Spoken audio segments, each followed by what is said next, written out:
In the storm-ravaged village of St. Marrow's End, a cryptic telegram summons Hercule Poirot to unravel the chilling disappearance of Clara Harrow, a young heiress obsessed with a cursed amulet tied to an ancient cult. Why did Clara vanish from a locked room? What secrets lurk in the Harrow family crypt, where eerie lights flicker at night? As whispers of a vengeful guardian and a mysterious stranger haunt the cliffs, Poirot must navigate a web of deceit, betrayal, and ritualistic danger. Will he uncover the truth before the lunar eclipse unleashes a deadly conspiracy? Dive into a tale of suspense where every clue twists the knife deeper into a mystery that defies logic. Chapter 1. The telegram from St. Marrow's End. Hercule Poirot adjusted his impeccable silk tie. A faint rustle of fabric, a comforting ritual amidst the clamor of London's Victoria Station. The platform buzzed with the chaos of departure porters, hauling trunks, lovers exchanging tearful farewells, and the sharp whistle of a locomotive piercing the damp autumn air. Poirot's gray eyes, sharp as a hawk's, scanned the scene with detached curiosity. He had no patience for disorder, yet he found a certain charm in the human tapestry of travel. Today, however, his mind was elsewhere, tethered to the peculiar telegram clutched in his gloved hand. The message was brief, penned in a hurried script that betrayed urgency. Poirot, your expertise is required at once. My niece, Clara Harrow, has vanished under strange circumstances. A cursed relic may be involved. Come to St. Marrow's End, Cornwall. I beg you. Lady Evelyn Poirot's mustache twitched as he reread the words. A cursed relic? The phrase was melodramatic, yet it piqued his interest. Lady Evelyn Harrow, a widow of considerable wealth and repute, was not prone to hysterics. Her family, he recalled, owned vast estates along Cornwall's rugged coast, a region steeped in superstition and whispered tales of the uncanny. Clara's disappearance, coupled with this mention of a relic, suggested a mystery that appealed to both his logical mind and his taste for the extraordinary. Boarded the 10:15 train to Penzance, settling into a first-class compartment with the precision of a man who believed order was the cornerstone of civilization. The compartment smelled faintly of polished wood and tobacco, its plush seats a stark contrast to the grim purpose of his journey. As the train lurched forward, Poirot unfolded a map of Cornwall, tracing the jagged coastline to St. Marrow's, and a village so remote it barely registered as a speck. The name conjured images of windswept cliffs and forgotten legends, a fitting stage for a puzzle as enigmatic as the one described in the telegram. The journey was long, and the scenery shifted from London's smoky sprawl to the rolling hills of Devon, then to the wild, storm-battered cliffs of Cornwall. Rain lashed the windows, and the sky churned with clouds the color of slate. Poirot, undeterred by the weather, sipped a cup of tea served by a nervous steward who seemed eager to retreat. "The sea is angry today, sir," the steward muttered, glancing at the window. "They say it's a bad omen for St. Marrow's End." Poirot raised an eyebrow. "An omen, you say? And what do the good people of Cornwall make of such things?" The steward hesitated, his fingers fidgeting with the tray. "Folk there believe in old curses, sir. The Harrow family, especially. They've got a crypt full of secrets, or so I've heard. Best be careful." Poirot dismissed the man with a polite nod, though his mind catalogued the remark. Superstition, he knew, often cloaked truth in garish robes. He turned his attention to the dossier he had compiled on the Harrow family, pieced together from newspaper clippings and society gossip. Lady Evelyn, widowed a decade ago, was a formidable woman known for her philanthropy and iron will. Her niece, Clara, aged 24, was an artist of modest renown, described as spirited yet secretive. The cursed relic was not mentioned in any records, but Poirot suspected it was tied to the family's ancestral home. Harrow Manor, a Gothic pile perched on the cliff's dot As the train rattled closer to its destination, Poirot's thoughts were interrupted by a knock at the compartment door. A young woman, perhaps 30, stood there, her auburn hair pinned beneath a sensible hat. Her eyes, a striking green, held a flicker of unease. "Monsieur Poirot?" she asked, her voice carrying a faint Cornish lilt. "Oui, mademoiselle," he replied, gesturing for her to enter. "And you are?" "Margaret Trelawney, sir. I'm Lady Evelyn's secretary. She sent me to meet you at Truro and escort you to St. Maro's End. The roads are treacherous in this storm, and she didn't want you traveling alone." Poirot studied her. Margaret's demeanor was composed, but her hands betrayed her, twisting the strap of her handbag. "Most kind of Lady Evelyn," he said. "And you, Mademoiselle Trelawney, what can you tell me of this disappearance?" Margaret glanced at the door, as if expecting eavesdroppers, then lowered her voice. "Clara went missing 3 nights ago. She was last seen walking toward the cliffs near Harrow Manor. We thought she might have fallen, but there's no body. And then there's the amulet." Poirot's eyes gleamed. "The relic mentioned in the telegram?" She nodded, her face pale. "It's an old thing, dug up from the manor's crypt last month. Clara was obsessed with it, said it was tied to some ancient cult. She wouldn't let anyone touch it. Then it vanished with her." "An amulet," Poirot mused, stroking his mustache. "And what do the villagers say of this object?" Margaret shivered. "They call it the Eye of the Guardian. They say it brings misfortune to those who disturb it. The fishermen won't go near the cliffs anymore, and the innkeeper swears he saw lights flickering in the crypt the night Clara disappeared." Poirot leaned back, his mind racing. A missing heiress, a mysterious artifact, and a village gripped by fear. This was a case to challenge even his little gray cells. "Tell me, mademoiselle, was Clara in distress before she vanished? Did she have enemies?" Margaret hesitated, her gaze dropping. "Clara was restless. She'd been arguing with Lady Evelyn about selling the manor, and there was a stranger, who came to the village a week ago. Clara met him in secret. I don't know his name, but he had a sharp face, like a fox, and he carried a book with strange symbols." Poirot's interest sharpened. "A stranger, you say? And where might I find this man?" "He's staying at the Anchor Inn, or so I heard. But he keeps to himself. The villagers don't trust him." The train screeched to a halt at Truro, and Margaret stood, her expression resolute. "We'll take a car from here, Monsieur Poirot. It's a 2-hour drive to St. Maro's End, and the roads are rough. I hope you're prepared for what you'll find." Poirot smiled faintly. "Mademoiselle, Hercule Poirot is always prepared." The drive to St. Maro's End was a test of endurance. The car, an aging Bentley, groaned as it navigated the winding coastal road. Rain battered the windshield, and the wind howled like a banshee. Margaret drove with grim determination, her knuckles white on the wheel. Poirot, seated beside her, observed the landscape with growing fascination. The cliffs loomed like jagged teeth against the stormy sky, and the sea below churned with white-capped fury. Every so often, a flash of lightning illuminated the silhouette of Harrow Manor, its turrets stark against the horizon. "Tell me more of Clara," Poirot said, breaking the silence. "What manner of woman is she?" Margaret's lips tightened. "She's brilliant, but headstrong. Loves painting the sea, the cliffs, the manor. She'd spend hours sketching. In the crypt, of all places," said it inspired her. But lately she was different, distracted. She kept muttering about the Guardian and how it was watching her.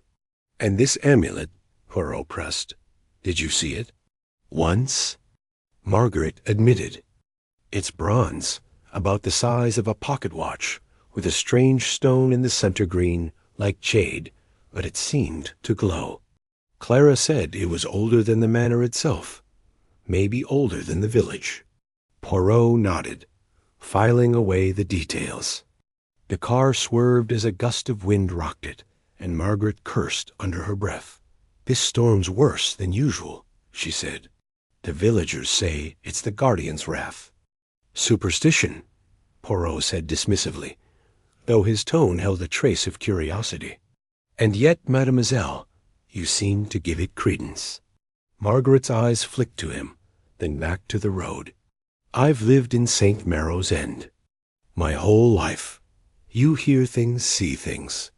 Lights in the crypt, whispers on the wind. I don't believe in curses, but I believe in fear, and fear can drive people to do terrible things." The car crested a hill, and St. Marrow's End came. Into view a cluster of stone cottages huddled against the cliff, their windows glowing like wary eyes.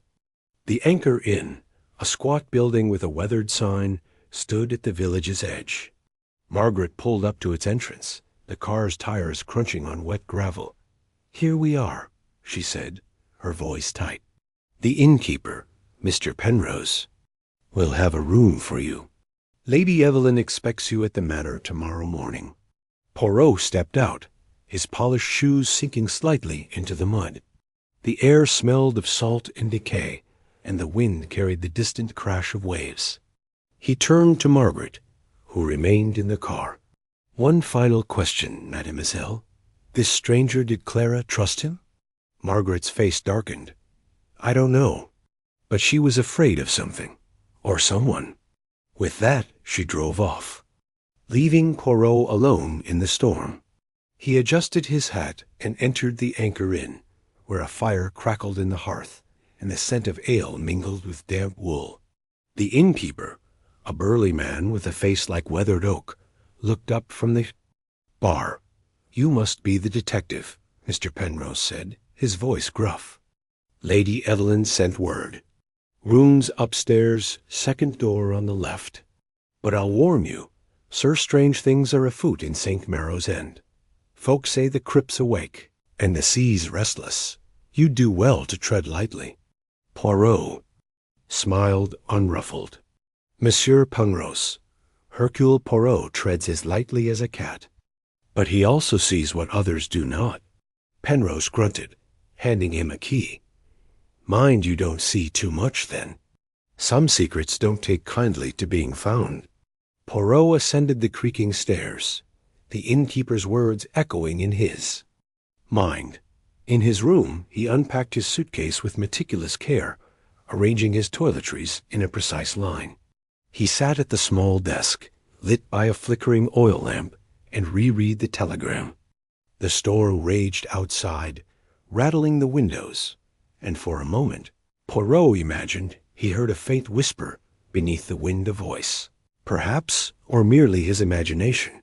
He opened his notebook and began to write, his pen moving with the precision. "Of a surgeon's scalpel. Case, disappearance of Clara Harrow. Location, St. Marrow's End. Cornwall dot key elements. Missing heiress, cursed amulet, eye of the guardian.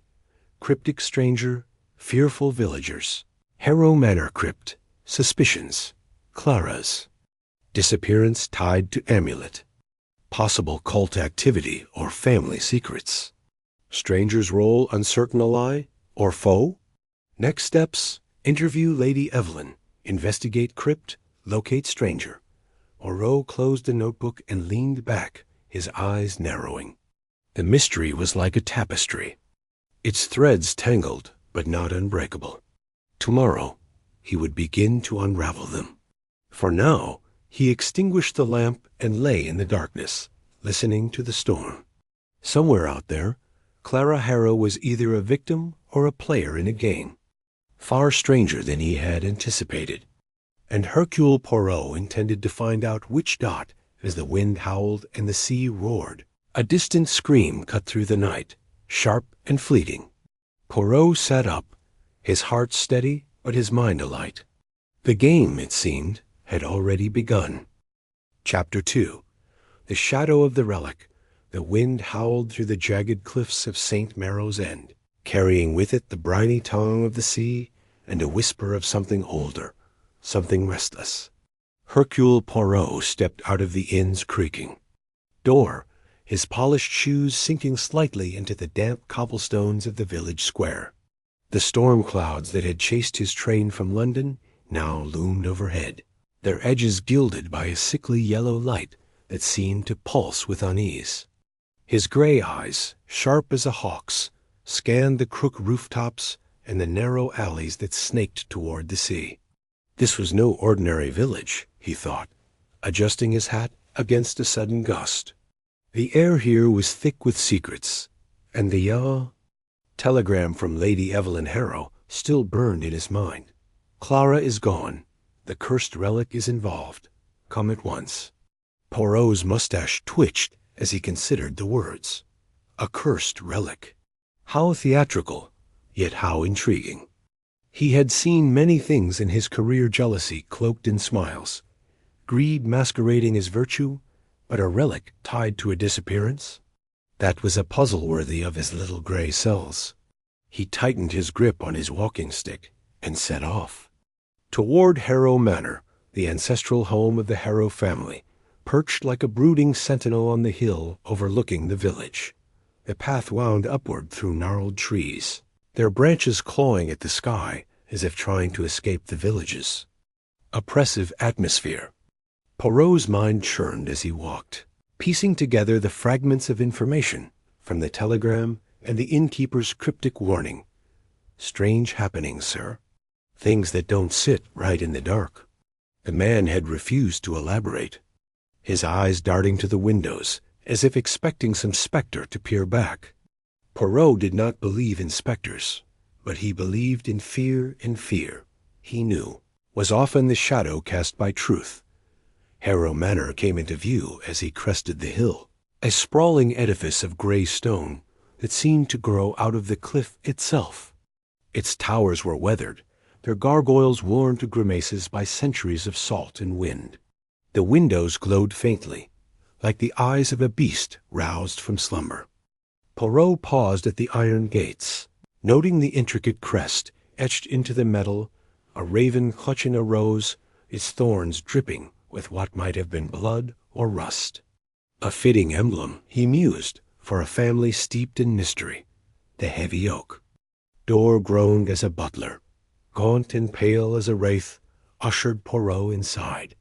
The foyer was grand but oppressive, its walls lined with portraits of stern-faced Harrows, whose eyes seemed to follow him. A chandelier flickered overhead, casting jagged shadows across the marble floor. The butler, who introduced himself as Mr. Caldwell, led Poirot through a maze of corridors to a drawing-room where Lady Evelyn Harrow awaited. She rose from a velvet chaise, her silver hair pinned tightly, her black morning dress absorbing the light. Her face was a study in contrasts, regal yet haggard, composed yet fraying at the edges. "Monsieur Poirot," she said, her voice low but steady, "I am grateful you came so quickly. This is a matter of utmost urgency." Poirot bowed slightly, his eyes never leaving her. "Madame, your telegram was most compelling.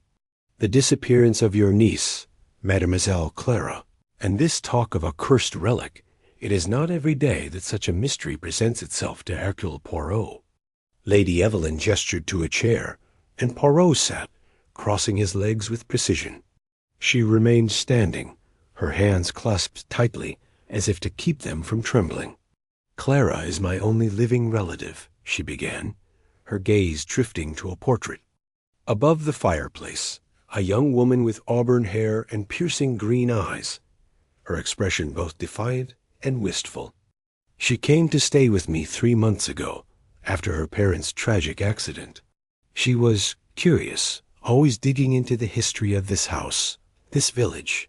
Too curious, perhaps." Poirot tilted his head. "And this curiosity, madame, it led her to the relic?" Lady Evelyn nodded, her lips tightening. "The Harrow family has guarded an artifact for generations, an amulet, ancient and unsettling. It was kept in our crypt, locked away until Clara found it. She was fascinated by it said it was tied to local legends of a vengeful spirit called the Marrow Wraith. I thought it nonsense, but she insisted on studying it. Then, 2 nights ago, she vanished, and the amulet is gone too. Poirot's fingers tapped lightly on the armrest. This amulet, madame, describe it to me. It is small, no larger than a pocket watch, made of blackened silver. Its face is etched with symbol spirals, eyes, things I cannot name. At its center is a stone, red as blood, that seems to glow faintly in the dark. Her voice faltered. Clara said it felt alive. Poirot's mustache curled slightly, a sign of his mind at work. And you believe this amulet is cursed? Lady Evelyn's eyes flashed. I am a practical woman, Monsieur Poirot. I do not believe in curses, but I cannot deny the strangeness surrounding it. The villagers whisper of its power, and Clara's disappearance. It is no coincidence. Poirot rose, his movements deliberate. Then, madame, I must see this crypt where the amulet was kept. The scene of the discovery. It may hold the key to the disappearance. Lady Evelyn hesitated, then nodded. Very well. Follow me. The crypt lay beneath the Manor, accessed by a spiral staircase that descended into darkness. Caldwell lit a lantern, its flame casting eerie patterns on the damp stone walls. The air grew colder with each step, heavy with the scent of earth and decay. Poirot's shoes clicked softly, the only sound save for the distant drip of water. Lady Evelyn led the way, her posture rigid, as if bracing herself against some unseen force. The crypt was a cavernous chamber, its ceiling supported by arches carved with the same raven and rose motif as the gates. Stone sarcophagi lined the walls, their lids engraved with names and dates stretching back centuries. In the center stood a pedestal, empty save for a velvet cushion, bearing the imprint of something round and small, the amulet, Poirot presumed. Approached the pedestal, his eyes scanning every detail. The cushion was undisturbed, but the stone around it bore faint scratches, as if something had been dragged across it. He knelt, his gloved fingers tracing the marks. Curious, he murmured. These scratches, they are not random. They form a pattern, non? A spiral, perhaps, like the symbols you described. Lady Evelyn frowned. I hadn't noticed. Do you think it means something? Poirot did not answer immediately. He circled the pedestal, his gaze darting to the surrounding sarcophagi. One, slightly askew, caught his attention. He approached it, noting the dust on the floor disturbed, as if the lid had been moved recently. Madame, this sarcophagus, it has been opened. Recently, I think. Lady Evelyn's hand flew to her throat. That's impossible. No one has entered this crypt since Clara was here. Poirot's eyes gleamed. And yet, the evidence, it does not lie. Someone has been here, and they have left their mark. He pushed gently on the sarcophagus lid, which slid open with surprising ease, revealing a hollow interior. No body lay within, but a faint smell of salt and seaweed wafted out, as if the sea itself had crept into the crypt. Poirot leaned closer, his lantern illuminating a small object tucked into the corner, a silver hairpin, its tip bent as if caught in a struggle. This, he said, holding it up, belonged to Mademoiselle Clara? Lady Evelyn gasped. Yes, she wore it often. But how? Poirot silenced her with a raised hand. The how, madame, is what I am here to discover. This hairpin suggests Clara was in this crypt when she vanished, and perhaps not alone. He pocketed the hairpin, his mind racing. The scratches, the moved sarcophagus, the hairpin, all pieces of a puzzle that did not yet fit. He turned to Lady Evelyn. Tell me, madame, who else knew of Clara's interest in the amulet? She hesitated, her eyes flickering with unease. Only the household staff Caldwell, the maids, the groundskeeper, and perhaps some villagers. Clara was not discreet. She spoke to anyone who would listen about the amulet, the legends. I warned her to be careful. Poirot nodded, filing away the information. And the crypt, it is always locked? Yes, except when Clara insisted on studying here.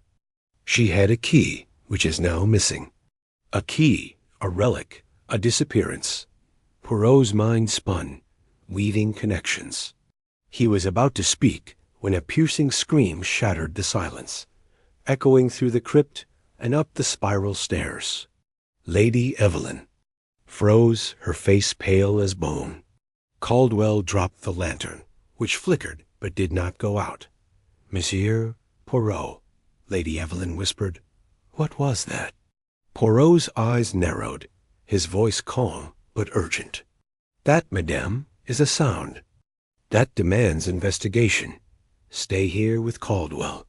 I will return." He ascended the stairs swiftly, his heart steady despite the chill that clung to his skin. The scream had come from the manor grounds, and as he emerged into the night, the storm broke, rain lashing the earth like a whip. Lightning illuminated the gardens, revealing twisted trees and a figure, a woman, perhaps fleeing toward the cliffs. Poirot's pulse quickened. Was it Clara? Or someone else, drawn into this web of secrets? He moved toward the cliff path, his coat flapping in the wind. The scream lingered in his ears, a cry not just of fear, but of desperation. Whatever lay at the heart of St. Maro's End, it was no mere relic. It was a force that pulled at the village like the tide, and Poirot would not rest until he had dragged its truth into the light. The rain soaked his hat, but he pressed on, his mind alight with questions. The scratches in the crypt, the hairpin, the scream, they were threads, and he, Hercule Poirot, would weave them into a tapestry of truth. The shadow of the relic loomed large, but he was not afraid. He was, after all, the greatest detective in the world. Chapter 3. The Fisherman's Tale. The morning mist clung to St. Maro's End like a shroud, curling around the jagged cliffs and seeping into the narrow alleys of the village. Hercule Poirot, his neat mustache twitching slightly in the damp air, adjusted his overcoat and stepped out of the inn. The salty tang of the sea mingled with the faint, acrid scent of burning driftwood, carried on a breeze that whispered secrets. His polished shoes clicked against the cobblestones as he made his way toward the harbor, where the fisherman Silas was said to hold court among the nets and lobster pots. The innkeeper's nervous warning from the previous night echoed in Poirot's mind. Strange happenings, monsieur. Best not to ask too many questions of old Silas. He sees things no one ought to see. Poirot, however, was not a man to shy from questions. His little gray cells, as he fondly called them, were already humming with the peculiar details of Clara, Harrow's disappearance, and the cryptic mention of a cursed relic.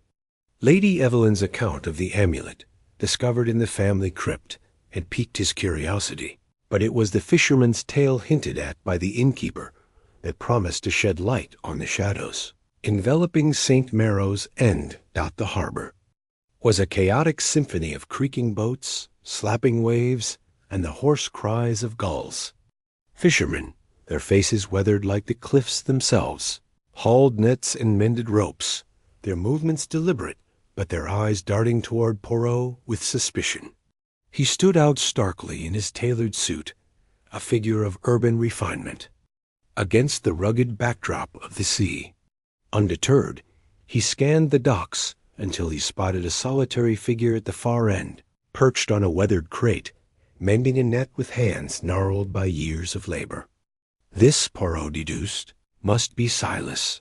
The fisherman was a study in contrasts, broad-shouldered yet stooped, with a face etched by sun and salt, and eyes that glinted like sea-glass under bushy brows. His oilskin coat was patched, and a pipe hung from his lips, sending curls of smoke into the mist. As Poirot approached, Silas's hands paused, and his gaze fixed on the detective with an intensity that bordered on defiance. "Monsieur Silas?" Poirot said, his voice precise and accented, cutting through the harbor's din. "I am Hercule Poirot, a detective. I am told you have information regarding Mademoiselle Clara Harrow." Silas puffed on his pipe, the smoke wreathing his face like a veil. I might have seen Summit," he said, his voice low and gravelly, tinged with the burr of the coastal dialect. "But talkin' ain't free, not in St. Maro's. What's a fancy gent like you want with our troubles?" Poirot smiled, a small, calculated curve of his lips. "The truth, monsieur, is my only currency. I seek to find Mademoiselle Clara, who has vanished under circumstances most mysterious. You, I am told, saw her last. Will you share what you? No, or must I deduce it from the silence you offer?" Silas snorted, but there was a flicker of respect in his eyes. He set the net aside and leaned forward, his voice dropping to a near whisper. "Clara Harrow's a bold one, too bold for her own good. Saw her 2 nights ago, down by the Devil's Jaw. That's the cliffs north o' here. She weren't alone. There was a man with her, cloaked, face hidden. They was arguing, fierce-like, near the edge. I was hauling my catch, so I didn't hear much, but her voice carried sharp, like she was scared, but standin' her ground." Poirot's eyes narrowed. "This man, monsieur, can you describe him? His cloak, his manner, anything at all?" Silas shook his head, his pipe glowing. As he took another puff, dark cloak, hood up. Tall, maybe, but the mist was thick. Moved like he knew the cliffs, though. Not some stranger lost in the fog. They was talkin' 'bout Summit old, Summit unholy. I heard her say the amulet, and it's not yours to take. Then they vanished into the dark, and I ain't seen her since." Poirot's mind raced. The amulet again, a thread weaving through every account. Lady Evelyn had described it as an ancient relic, etched with symbols no one could decipher, tied to legends of a vengeful spirit that haunted St. Maro's End. Now Clara had been seen arguing about it with a mysterious figure. "This amulet," Poirot said, his tone conversational yet probing. "It is known to the village, non? What do the people of St. Maro's End say of it?" Silas's face darkened, and he glanced over his shoulder, as if the sea itself might overhear. "They say it's cursed, monsieur. Been in these parts longer than the Harrows, longer than the village itself.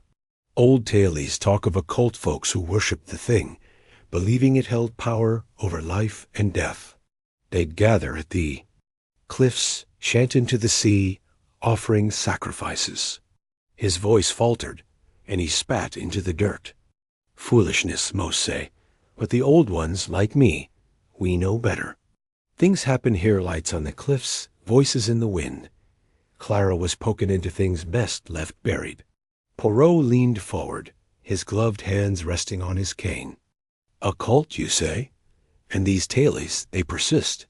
Are there those in the village who still believe, who might act on such beliefs?" Silas hesitated, his eyes flickering toward the other fishermen, who were now openly watching the exchange. "There's whispers," he said at last. "The Graysons, up at the big house on the hill, they've always been tied to the old ways. Some say they're the ones keeping the amulet's secrets. But you didn't hear that from me, monsieur. I've said too much already." Poirot nodded, his expression unreadable. "You have been most helpful, Monsieur Silas. One final question. The cliffs, this Devil's Jaw, they are dangerous, non? Could Mademoiselle Clara have fallen, or been persuaded to fall?" Silas's jaw tightened. "The jaw's treacherous. One wrong step, and the sea takes you. But Clara knew those paths. If she's gone, it weren't no accident. Someone wanted her silent." The words hung in the air, heavy as the mist. Poirot thanked Silas with a courteous nod and turned to leave, but the fisherman's voice stopped him. "Monsieur Poirot," Silas called, his tone urgent. If you go poking into this, watch your back. The sea don't give up its secrets easy, and neither do the folks who guard them. Poirot inclined his head, his mind already cataloging the details. Clara's argument, the cloaked stranger, the amulet's curse, and the Grayson's shadow looming over it all. As he walked back toward the village, the harbor's noise faded, replaced by the rhythmic crash of waves against the cliffs. The Devil's Jaw, Silas had said, a place of danger, of secrets. Poirot resolved to see it for himself. The path to the cliffs was narrow, winding through gorse and heather, the ground slick with sea spray. Poirot moved carefully, his cane tapping the earth, his eyes scanning for any sign of Clara. The wind howled, carrying the faint, eerie wail of what might have been gulls or something else. As he reached the Devil's Jaw, a jagged outcrop overlooking a churning sea, he paused. The cliffs were sheer, dropping into frothing waves that clawed at the rocks below. It was a place that felt alive with menace, as if the very stone held its breath. Poirot knelt, examining the ground. The earth was disturbed, scuffed in places, as if a struggle had occurred. Then, caught on a thorn bush, he saw it. A scrap of green fabric, delicate and torn, fluttering like a flag of distress. He plucked it free, holding it to the light. Silk, finely woven, with a faint monogram. C.H. Clara Harrow. His heart quickened. Silas's tale was no mere rumor. Clara had been here, with a stranger, arguing about the amulet. The fabric was proof, a tangible thread in the web of mystery. But what had happened next? Had she fallen, as Silas feared, or had the cloaked figure ensured her silence? And what of this cult, these whispers of the Graysons and their ancient rites? Poirot tucked the scarf into his pocket, his mind alight with possibilities. The amulet was the key, he was certain, but its power, whether real or imagined, had drawn Clara into danger. The Graysons, the cult, the stranger, they were pieces of a puzzle, and Poirot would not rest until they formed a complete picture dot as he turned back toward the village. The wind carried a low, mournful sound, like a voice calling from the sea. Poirot paused, his eyes scanning the horizon. The mist was thickening, swallowing the cliffs in a gray embrace. For a moment, he felt the weight of St. Maro's End, its secrets pressing against him like the tide. But Hercule Poirot was not a man to be swayed by shadows. With a final glance at the Devil's Jaw, he set off, determined to unravel the truth, no matter how deep it lay buried. The chapter closed with the distant tolling of the village church bell, its sound mingling with the waves, as if summoning Poirot deeper into the heart of the mystery. Chapter 4. The vicar's secret. The morning fog clung to St. Maro's End like a shroud, curling through the narrow lanes and wrapping the village church in a spectral embrace. Hercule Poirot, his polished shoes clicking softly on the cobblestones, approached the ancient stone edifice of St. Maro's Church with a measured stride. The steeple loomed above, its weathered cross tilting slightly, as if burdened by centuries of secrets. The air carried the tang of salt from the nearby sea, mingling with the faint scent of damp earth and old incense that seeped from the church's open door. Poirot's gray cells were already at work, piecing together the fragments of the mystery surrounding Clara Harrow's disappearance. The fisherman Silas's tale of a stranger on the cliffs had been vivid, if tinged with superstition, and the torn scrap of Clara's scarf, its delicate blue silk, snagged on a jagged rock confirmed her presence there. But it was the mention of a local cult, whispered with fear in Silas's weathered voice, that had drawn Poirot to the church. If answers lay in St. Maro's End, the vicar, as the village's spiritual shepherd, might hold a key or a secret. The church door creaked as Poirot pushed it open, revealing a dim interior lit by flickering candles. The pews, worn smooth by generations, stood empty, and the stained glass windows, cast fractured patterns of crimson and gold across the stone floor. At the altar, a figure in black robes knelt in prayer, his head bowed. Poirot cleared his throat softly, and the figure stiffened, rising with a rustle of fabric. "Mr. Poirot," said Vicar Thorne, his voice smooth, but with a tremor that betrayed unease. He was a wiry man in his late 50s, with thinning gray hair and eyes that darted like a cornered animal's. "I heard you'd come to our little village. Troubling time, is it not?" "Most troubling, Monsieur le Vicaire," Poirot replied, his mustache twitching as he studied the man. "The disappearance of Mademoiselle Clara Harrow is a matter of great concern. I understand she visited this church often?" Thorne's fingers tightened around a small prayer book, his knuckles whitening. "Clara? Oh, yes, a devout young woman. She came for services like many in the village. A terrible thing, her vanishing. I pray for her daily." Poirot's eyes narrowed, catching the slight hesitation in Thorne's words. "And did she, perhaps, confide in you? Speak of her fears, her discoveries?" "I am told she was much interested in the history of this village and its relics." The vicar's gaze flickered to the altar, where a silver cross gleamed faintly. "Relics? I'm not sure what you mean, Mr. Poirot." Clara was curious, yes, but she spoke little of such things to me. "Curious," Poirot mused, stepping closer to the altar, his cane tapping rhythmically. "Yet I have heard whispers of an amulet, one tied to the legends of St. Marrow's End. A relic, perhaps, that Clara found in the Harrow family crypt. You know of it, non?" Thorne's face paled, and he took a step back, his robes brushing. "Against a pew. The amulet is a fable, Mr. Poirot. Village superstition, nothing more. Old tales of spirits and curses, hardly the concern of a man of reason like yourself." Poirot's smile was polite, but sharp, like a blade hidden in velvet. "Reason, monsieur, is my guide, but even reason must listen to the whispers of the past. I would like to see any records or journals Clara may have left here. She was, I believe, a frequent visitor. Perhaps she entrusted you with something?" The vicar hesitated, his eyes darting to a small door behind the altar.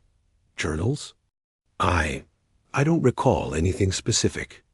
But you're welcome to look around. The church is open to all." "Merci," Poirot said, inclining his head. He moved toward the door Thorne had glanced at, noting the vicar's sudden tension. The door led to a cramped vestry, its walls lined with shelves of dusty hymnals and parish records. A single window, streaked with grime, let in a sliver of gray light. Poirot's keen eyes scanned the room, landing on a small wooden box tucked beneath a stack of papers on the desk. "What is this, monsieur?" Poirot asked, lifting the box with care. It was carved with intricate patterns, waves, and spirals. That echoed the sea and locked with a tiny brass clasp. Thorne hurried forward, his voice rising. "That's nothing, just old church relics, trinkets, really. Not worth your time." But Poirot's fingers were already at work, probing the clasp. With a soft click, it sprang open, revealing a leather-bound journal inside. The vicar's breath caught, and Poirot's mustache twitched again. "A trinket, you say? Yet this journal bears the initials C.H. Clara Harrow, non?" Thorne's shoulders sagged, and he sank into a chair, rubbing his temples. "Very well, Mr. Poirot. Yes, it's Clara's. She left it here a week ago, before she vanished. I didn't think it important at the time." Poirot opened the journal, its pages filled with Clara's elegant handwriting. Sketches of an amulet circular, with a jagged rune at its center, covered several pages, alongside notes about the guardian's wrath and the price of truth. One entry read, "The vicar knows more than he says. His fear betrays him. The amulet is the key, but to what door?" Poirot's eyes gleamed as he read aloud, "The vicar knows more than he says. Most intriguing, Monsieur Thorne. What is it that you know?" Thorne's hands trembled, and he looked away, his voice barely a whisper. I warned her, Mr. Poirot. I told Clara to leave the amulet alone. It's dangerous, not because of curses, but because of people. There are those in this village who value it, who would do anything to keep its secrets. Who are these people? Poirot pressed, his tone gentle but unyielding. A cult, perhaps? Silas, the fisherman, spoke of such a group. And you, monsieur, were you not seen with Clara? Near the cliffs, before she disappeared? Thorne's head snapped up, his eyes wide with panic. No, I never. Silas is mistaken. I met Clara here, in the church, to discuss her research. She was obsessed with that amulet, convinced it held some power. I urged her to stop, to leave it be, but she wouldn't listen. And yet, Poirot said, tapping the journal, you kept this from Lady Evelyn, from the police. Why, monsieur? To protect Clara, or to protect yourself? The vicar's face crumpled, and he buried his head in his hands. I was afraid, Mr. Poirot, afraid of what they might do. The amulet. It's not just a relic. It's a symbol, a rallying point for those who believe in the old ways. They meet in secret, in the shadows. I've seen them, heard their chants. I didn't want Clara caught in their web. Poirot's mind raced, assembling the clues like pieces of a mosaic. The vicar's fear was genuine, but his story was incomplete, like a painting with missing colors. These meetings, Poirot said, where do they take place? And when? Thorne shook his head, his voice hoarse. I don't know, I swear it. I've only heard rumors, whispers of gatherings by the cliffs, under the moonlight. Clara was determined to find them, to expose them. I begged her to stop, but she was so stubborn. The conversation was interrupted by a sudden gust of wind, rattling the vestry window. Poirot glanced outside, his sharp eyes catching a flicker of movement in the churchyard. A cloaked figure stood among the gravestones, half hidden by the fog, watching the church with an intensity that sent a chill down Poirot's spine. The figure's hood obscured their face, but the glint of something metallic, knife, perhaps, flashed briefly in their hand. Monsieur Thorne, Poirot said, his voice low. We are being observed. Do you know this person? Thorne peered out the window, his face draining of color. No, I don't, but they've been watching the church for days. Ever since Clara disappeared. I thought it was my imagination, but imagination does not carry a blade, Poirot interrupted, his tone sharp. He moved swiftly to the door, but by the time he reached the churchyard, the figure had vanished into the fog, leaving only the echo of footsteps on the wet grass. Poirot's heart quickened, not with fear, but with the thrill of the chase.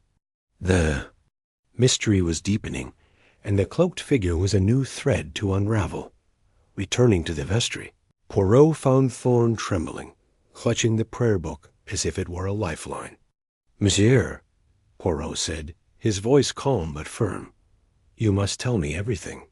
If you wish to help Clara, you cannot hide behind half-truths. The journal speaks of a map of symbols. Do you know of this? Thorne hesitated, then nodded slowly. Clara showed me a map once in this very room. It was old, brittle, marked with symbols I didn't understand. She said it led to the lighthouse, the abandoned one on the cliffs. She thought the amulet's secrets were hidden there. Poirot's eyes gleamed. The lighthouse, Bonn. And this map, where is it now? I don't know, Thorne admitted. She took it with her that day, the last time I saw her. I swear, Mr. Poirot, I've told you all I know. Poirot studied the vicar, weighing his words. The man was frightened, that much was clear, but whether his fear stemmed from guilt or genuine danger remained uncertain.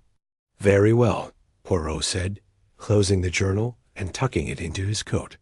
I will keep this for now, and I advise you, monsieur, to be cautious. The shadows in this village are long, and they watch closely. As Poirot left the church, the fog seemed to thicken, wrapping the village in a suffocating embrace. The journal in his pocket felt heavy, its pages a silent cry from Clara Harrow. The lighthouse, with its promise of answers, loomed in his mind. But so did the cloaked figure, a spectre of menace in the mist. The mystery of St. Marrow's End was no longer just about a missing heiress. It was a puzzle of ancient secrets, hidden motives, and a village teetering on the edge of darkness.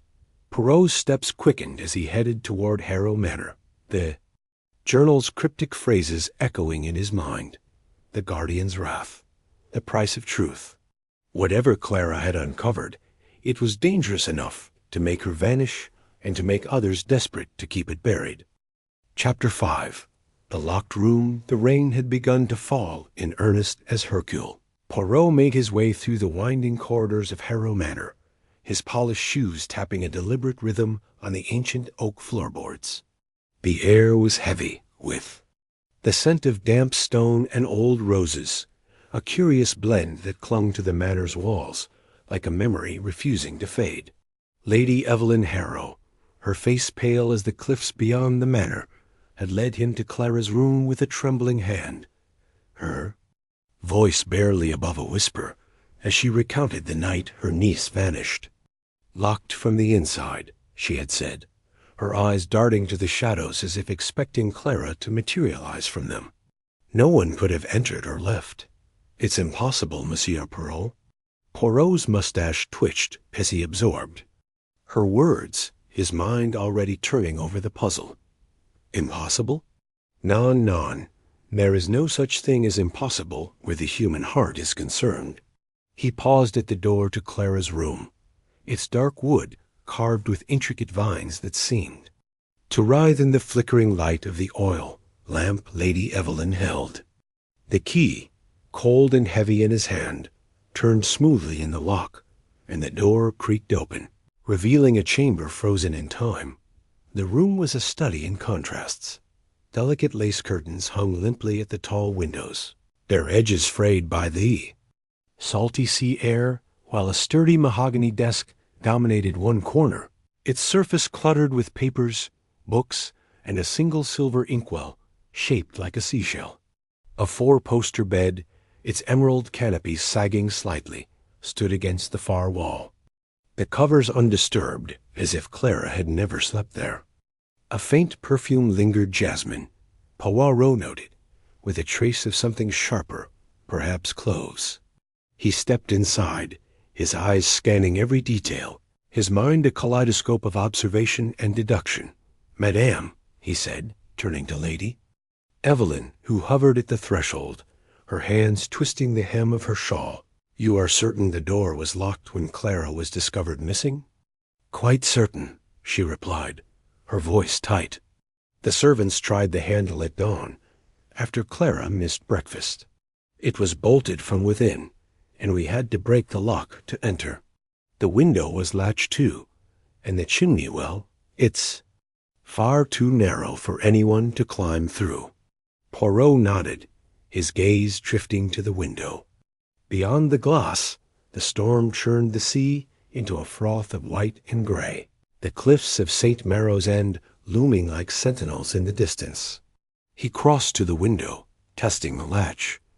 It held firm, the mechanism stiff but intact. No signs of tampering, no scratches on the frame. He turned back to the room, his small, precise hands clasped behind him as he paced its length. "Tell me, madame, what was Clara's disposition in the days before she vanished? Was she troubled, perhaps? Obsessed with this amulet you mentioned?" "Lady?" Evelyn hesitated, her eyes flickering with something Poirot could not yet name: fear, perhaps, or guilt. "Clara was restless," she admitted. "She spent hours in the library, poring over old books about the manor's history. She spoke of the amulet often, saying it was more than a relic, that it held secrets. I thought it fanciful, but she was determined to uncover its truth." Poirot's eyes gleamed. "And these secrets, Did she share them with anyone? A friend, perhaps? A confidant? She kept to herself mostly, Lady Evelyn said, her voice faltering. Though she did mention meeting a scholar Dr. Reed, I believe about the amulet. She said he knew its history better than anyone. Dr. Reed, the name lodged in Poirot's mind like a pebble in a shoe. The cloaked figure from the churchyard, the historian Silas had mentioned. A thread to tug, but not yet. First, the room must yield its secrets. He approached the desk, its surface a chaos of papers and sketches. Clara's hand was evident in the drawing's delicate pencil strokes depicting the amulet, its strange, swirling patterns rendered with meticulous care. One sketch showed it nestled in a velvet case, another surrounded by symbols Poirot did not recognize, angular and sharp, like runes carved by an unsteady hand. Beneath a pile of papers, he found a leather-bound notebook, its pages filled with Clara's neat script. He flipped through it, pausing at a passage underlined twice. The guardian watches, but the key lies hidden where the tides meet the stone. Curious, Poirot murmured, his fingers tracing the words. The tides and the stone. A riddle, perhaps? Lady Evelyn peered over his shoulder, her breath catching. That's Clara's writing, but I've never seen that book before. What does it mean? Poirot did not answer immediately. His eyes roved the desk, noting a faint scratch along its edge, barely visible in the lamplight. He knelt, running a finger along the mark. It was not random. It formed a straight line, as if something had been dragged across the wood repeatedly. He pressed the edge of the desk, then the panels beneath it, his fingers searching for a catch. A soft click sounded, and a small drawer sprang open, hidden so seamlessly in the desk's design that even Lady Evelyn gasped. Inside lay a folded piece of parchment, yellowed with age. Poirot unfolded it carefully, revealing a map of St. Maro's. And, hand-drawn with remarkable precision, the village's twisting streets, the church, the cliffs, and the manor were all marked. But what caught Poirot's eye were the red ink annotations, circles around specific locations connected by lines that formed a pattern. At the center of the map, a crude sketch of a lighthouse stood, its base marked with a single word, vault, the lighthouse. Poirot said softly, his mind racing. This map, it is no mere drawing. It is a guide, n'est-ce pas? Clara was searching for something, and this lighthouse is the key. Lady Evelyn's face drained of color. The old lighthouse? It's been abandoned for years, ever since the new one was built further along the coast. Clara used to play there as a child, but it's a ruin now. Dangerous. Dangerous, perhaps, Poirot said, folding the map and slipping it into his pocket, but significant. I must see this lighthouse for myself. But first, madame, tell me, did Clara have enemies? Someone who might wish her harm? Lady Evelyn's lips parted, but no words came. Her eyes darted to the window, where the storm's howl seemed to grow. Louder, as if answering for her. No one, she said at last, but the hesitation in her voice told Poirot otherwise. He did not press her. The truth would come in time, as it always did. He turned back to the room, his gaze lingering on the bed. Something about its pristine state troubled him. If Clara had been taken, why was there no sign of struggle? No torn fabric, no overturned chair? He approached the bed, lifting the edge of the canopy to peer beneath. Nothing, but as he straightened, his foot brushed against something hard beneath the rug. He knelt again, pulling back the heavy wool to reveal a single floorboard. Slightly raised, its edges worn smooth. With a gentle tug, the board came loose, revealing a shallow hollow beneath.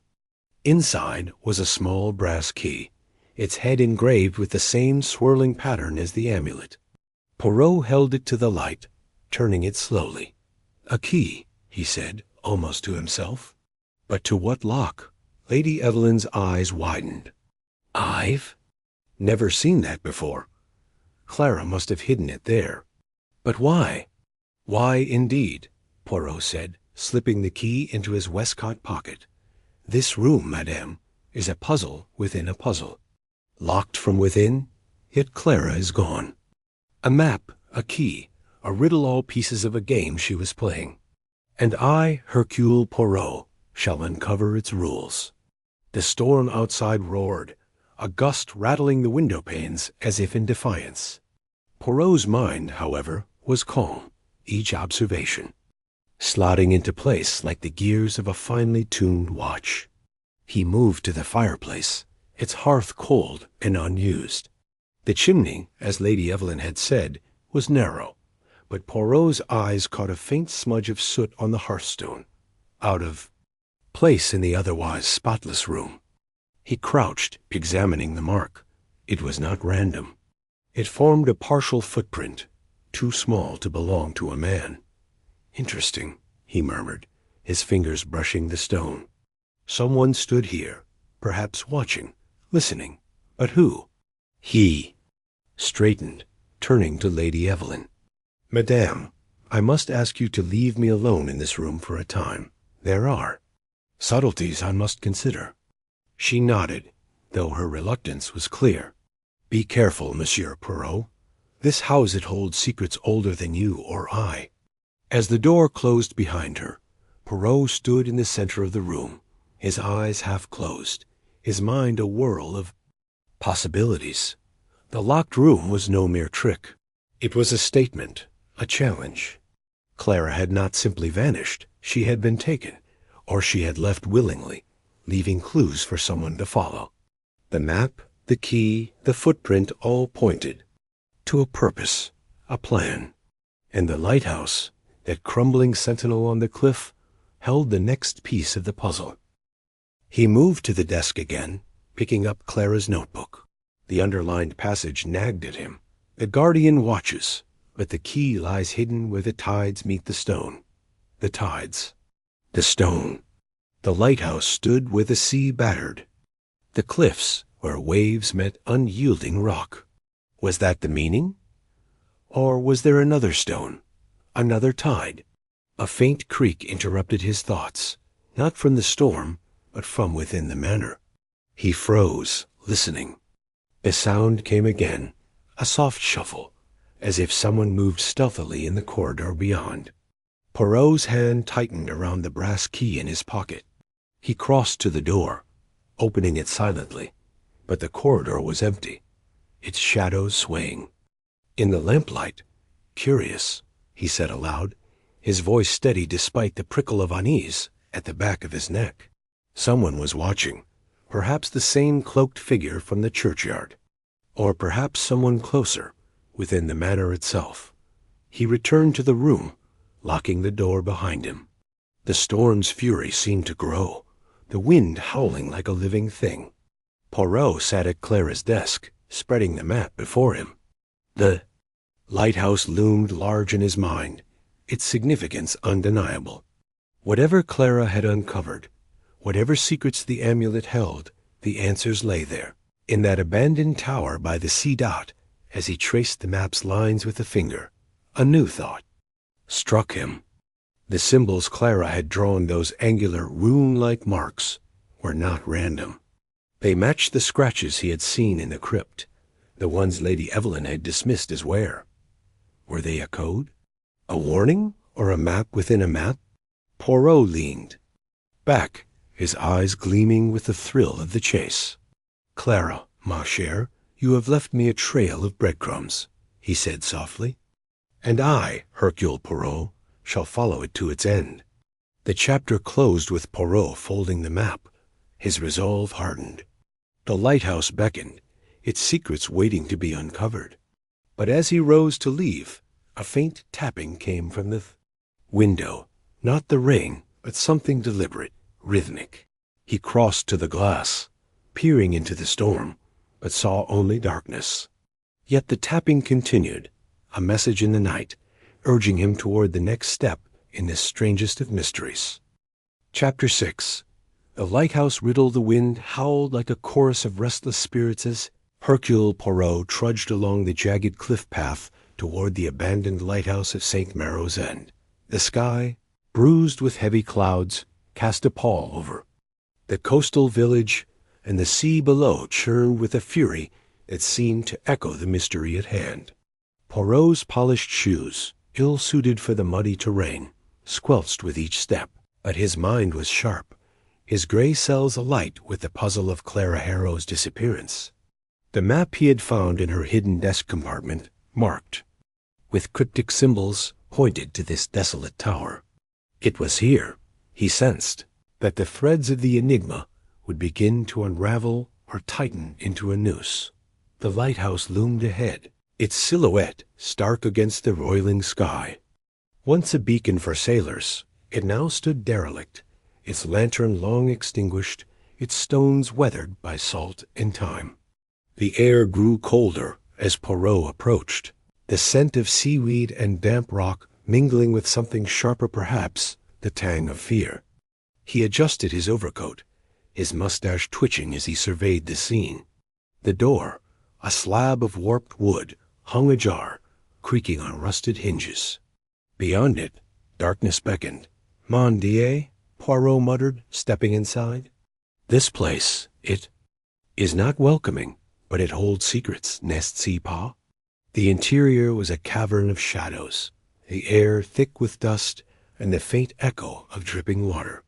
His eyes adjusted to the dimness, revealing a spiral staircase that wound upward like a serpent's coil.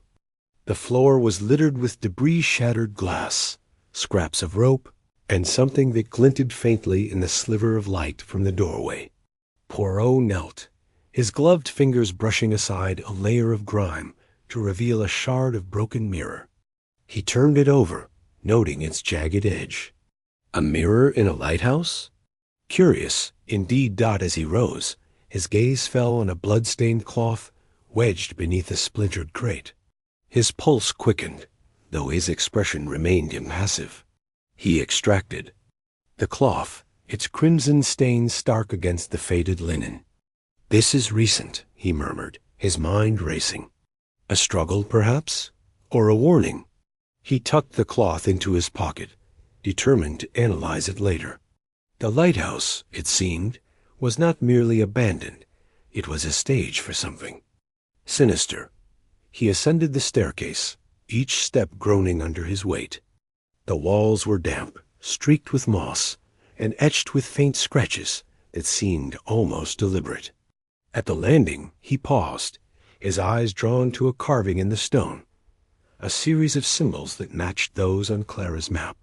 A crescent, moon, a trident, and a spiral, all encircled by a jagged line. Below them, words were scratched in a hurried hand. "When the shadow falls, the guardian wakes." Poirot's lips pursed. "A riddle," he said softly, "and one that speaks of time and purpose. The shadow. The lunar phase, perhaps?" He recalled the journal Clara had left with Vicar Thorne, its cryptic references to the amulets. Power and the guardian's wrath. The pieces were aligning, but the picture remained maddeningly incomplete. He continued upward, the air growing colder, the winds wail louder through the cracked windows. At the top, the lantern room awaited, a circular chamber with a shattered glass dome. The sea's roar now a deafening chorus. The lantern itself was a rusted skeleton, its once bright light long gone. But Poirot's attention was drawn to the floor, where a chalk circle had been drawn, its edges smudged as if by hurried footsteps. Within it lay a scattering of objects, a candle stub, a single pearl earring, and a scrap of paper with a single word, eclipse. Poirot's eyes narrowed. "The lunar phase," he said, his voice barely audible over the wind. "The amulet, the riddle, the eclipse, they are connected. But how?" He knelt to examine the earring, its pearl gleaming faintly in the gloom. It was delicate, feminine Clara's, perhaps, or a clue left by her captor. He pocketed it, his mind already weaving theories. A sudden noise broke his reverie, a sharp clatter from below. followed by the unmistakable creak of footsteps on the staircase. Poirot froze, his hand instinctively tightening around his walking stick. The steps were slow, deliberate, as if the intruder were testing the silence. "Monsieur Poirot is not alone," he whispered, his tone calm but his senses alert. He moved swiftly to the shadows, pressing himself against the wall beside the doorway. The footsteps grew closer, each one a pulse in the oppressive quiet. A figure emerged into the lantern room, cloaked and hooded, their face obscured by the dimness. They paused, scanning the chamber, their breath visible in the cold air. Poirot noted the glint of something metallic in their hand, a knife, perhaps, or a tool. He stepped forward, his voice cutting through the tension like a blade. "Bonsoir," he said, his tone deceptively genial. "You have chosen a most inhospitable place for a midnight stroll, monsieur. Or is it mademoiselle?" The figure started, their hand jerking upward, but they did not flee. Instead, they lowered their hood, revealing a face Poirot recognized. Dr. Malcolm Reed, the historian he had glimpsed in the village, his sharp features now taut with anxiety. "Monsieur Poirot," Reed said, his voice unsteady, I didn't expect to find you here." "And yet, here I am," Poirot replied, his eyes fixed on Reed's hand, which still clutched a small trowel. "You are digging, perhaps? Or hiding something in this forsaken tower?" Reed's gaze flickered to the chalk circle, then back to Poirot. "I'm not your enemy, Poirot. I came to find answers, just as you did. Clara, she was here. I know it." Poirot's mustache twitched. "You know much, Dr. Reed, and yet you choose to skulk in shadows. Tell me, what is your connection to Mademoiselle Clara and this amulet?" Reed hesitated, his eyes darting to the doorway as if expecting pursuit. "I met Clara a week ago," he said finally. "She contacted me about the amulet, said she'd found it in the Harrow crypt. I'm a historian, Poirot. My work is in ancient relics, their origins, their power. Clara believed the amulet was tied to a local legend, something about a guardian spirit that protects or destroys, depending on who wields it. And you, monsieur, believed her?" Poirot's tone was mild, but his eyes were sharp, probing. "I didn't at first," Reed admitted. "But she showed me sketches, inscriptions. They matched texts I'd studied about a cult that once thrived here. The amulet is no mere trinket. It's a key, Poirot. To what, I don't know, but Clara was obsessed with finding out." Poirot's mind raced, connecting Reed's words to the riddle on the wall, the map, the eclipse. "And where is Mademoiselle Clara now?" he asked, stepping closer. "You were seen with her near the cliffs." A fisherman, Silas, spoke of a stranger. "That was you, n'est-ce pas?" Reed's face paled. "Yes, but I didn't harm her. We met to discuss the amulet, but she was frightened, said someone was following her. I told her to hide, to leave the village, but she insisted on coming here, to the lighthouse. That was the last I saw of her." Poirot studied Reed, noting the sweat on his brow, the tremor in his hands. "You tell a compelling story, monsieur, but stories are not truth. Why are you here now, with a trowel, in the dead of night?" Reed swallowed, his voice dropping to a whisper. "I found a note in my room at the inn, slipped under the door. It said Clara was in danger, that the lighthouse held the key to saving her. I came to search for anything, a clue, a sign." Poirot's eyes gleamed. "Show me this note." Reed fumbled in his coat, producing a crumpled scrap of paper. Poirot took it, his gloved fingers unfolding it carefully. The handwriting was hurried, the ink smudged. Lighthouse, midnight, save her. No signature, no other clue. Poirot tucked it away, his mind already dissecting its implications. "This is most convenient, monsieur," he said dryly. "A note that leads you. Here, just as I arrive. Tell me, who else knows of your nocturnal adventure? No one, Reed insisted. I swear it, Poirot. I came alone.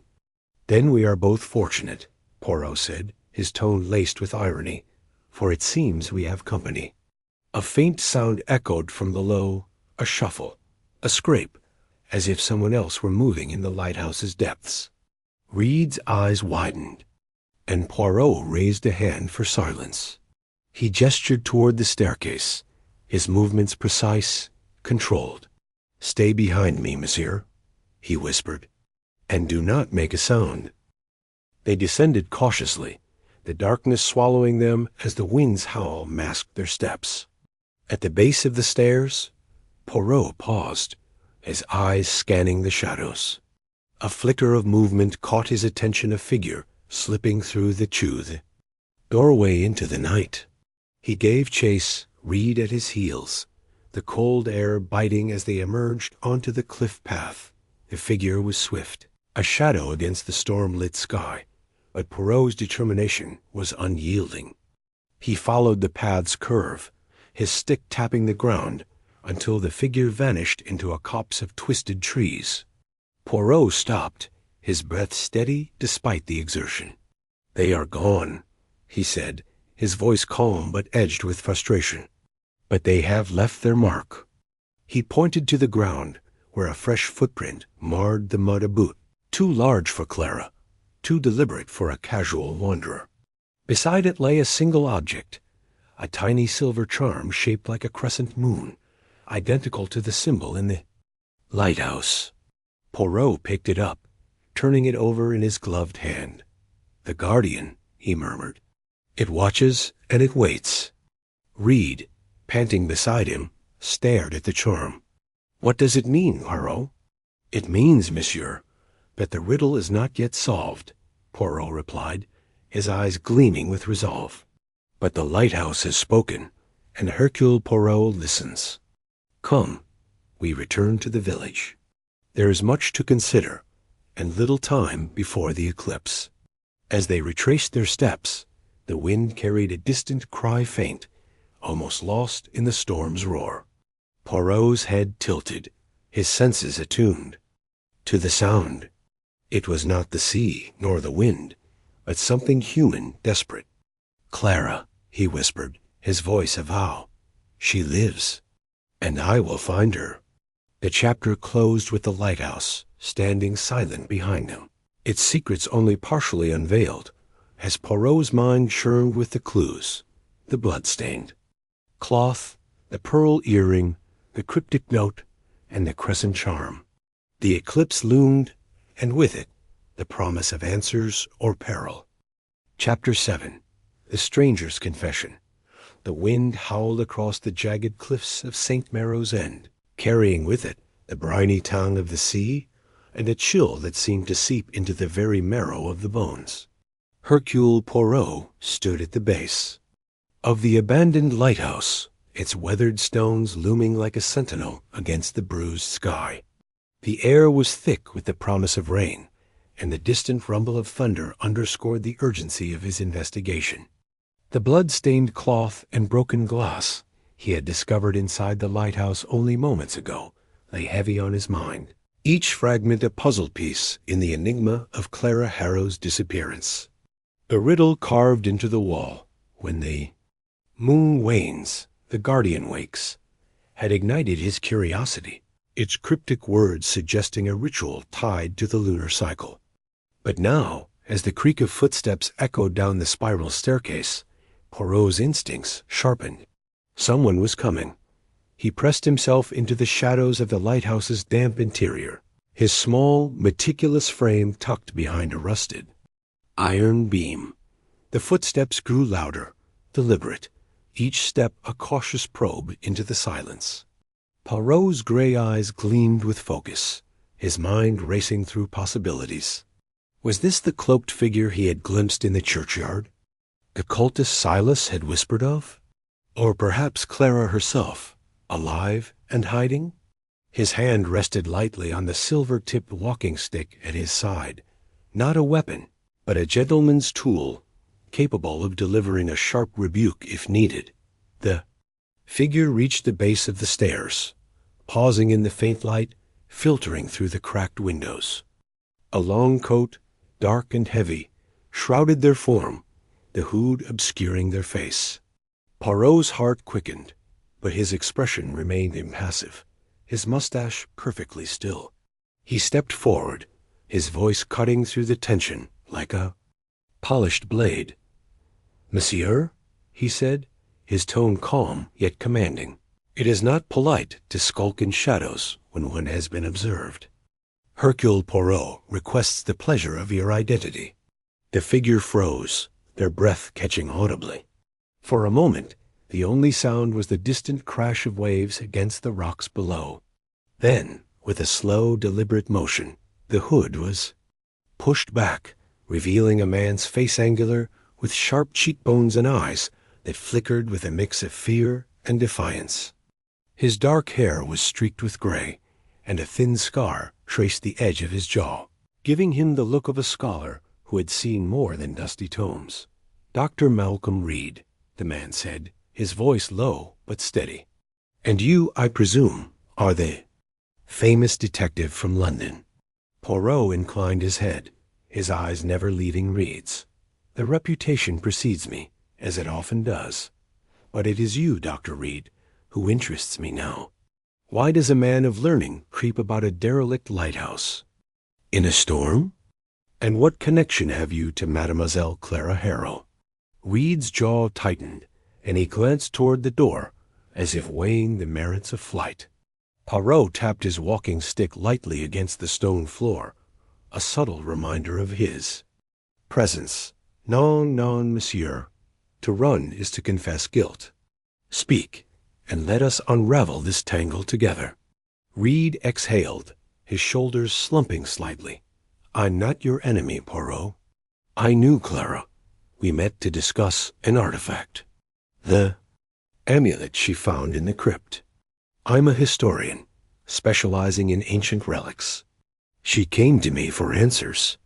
Poirot's eyes narrowed, his mind cataloging every nuance of Reed's demeanor, the slight tremor in his voice, the way his fingers twitched at his sides. "And yet, monsieur, she is missing, and you are here, in a place of broken glass and blood. A coincidence, perhaps, or something more?" Reed's gaze darted to the floor, where the blood-stained cloth lay crumpled. "I didn't hurt her," he said quickly. "I swear it. Clara was. She was on to something dangerous. That amulet, it's not just a trinket. It's tied to stories. Older than this village, stories of power and sacrifice. There are people here who'd kill to keep its secrets buried." Poirot tilted his head, his mustache twitching slightly. "People, you say a cult, perhaps?" The fisherman, Silas, spoke of such a group worshipping this relic. "And you, Dr. Reed, what is your role in this shadowy affair?" Reed hesitated, his eyes searching Poirot's face as if gauging how much to reveal. The wind outside grew fiercer, rattling the lighthouse's ancient frame. Finally, he spoke, his voice barely above a whisper. "I met Clara 3 weeks ago, after she wrote to me about the amulet. She'd found it in the Harrow crypt, wrapped in a cloth with symbols I recognized from my research. We met here, at the lighthouse, to examine it. She was excited, but scared. She thought someone was following her." "And was she correct?" Poirot pressed, stepping closer. "Was someone watching, Dr. Reed? Or were you the one she should have feared?" Reed shook his head vehemently. "No, I wanted to help her. The amulet, it's linked to a legend about a guardian spirit, bound to the cliffs of St. Maro's End. The locals believe it demands tribute, offerings to keep the village safe. Clara thought it was nonsense, but she was digging into things that made powerful people nervous." Poirot's mind whirred, connecting Reed's words to the clues he'd gathered, the scratches in the crypt, the torn scarf on the cliff path, the cryptic journal in Vicar Thorne's possession.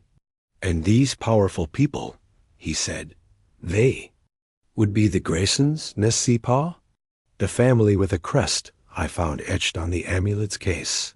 What is their connection to this relic? Reed's face paled, and he took a step back, his boots scuffing against the stone. You've seen the crest? Then you're closer to the truth than I thought. The Graysons. They've been in St. Marrow's End for centuries. Their name is tied to every dark rumor in this village: smuggling, rituals, disappearances.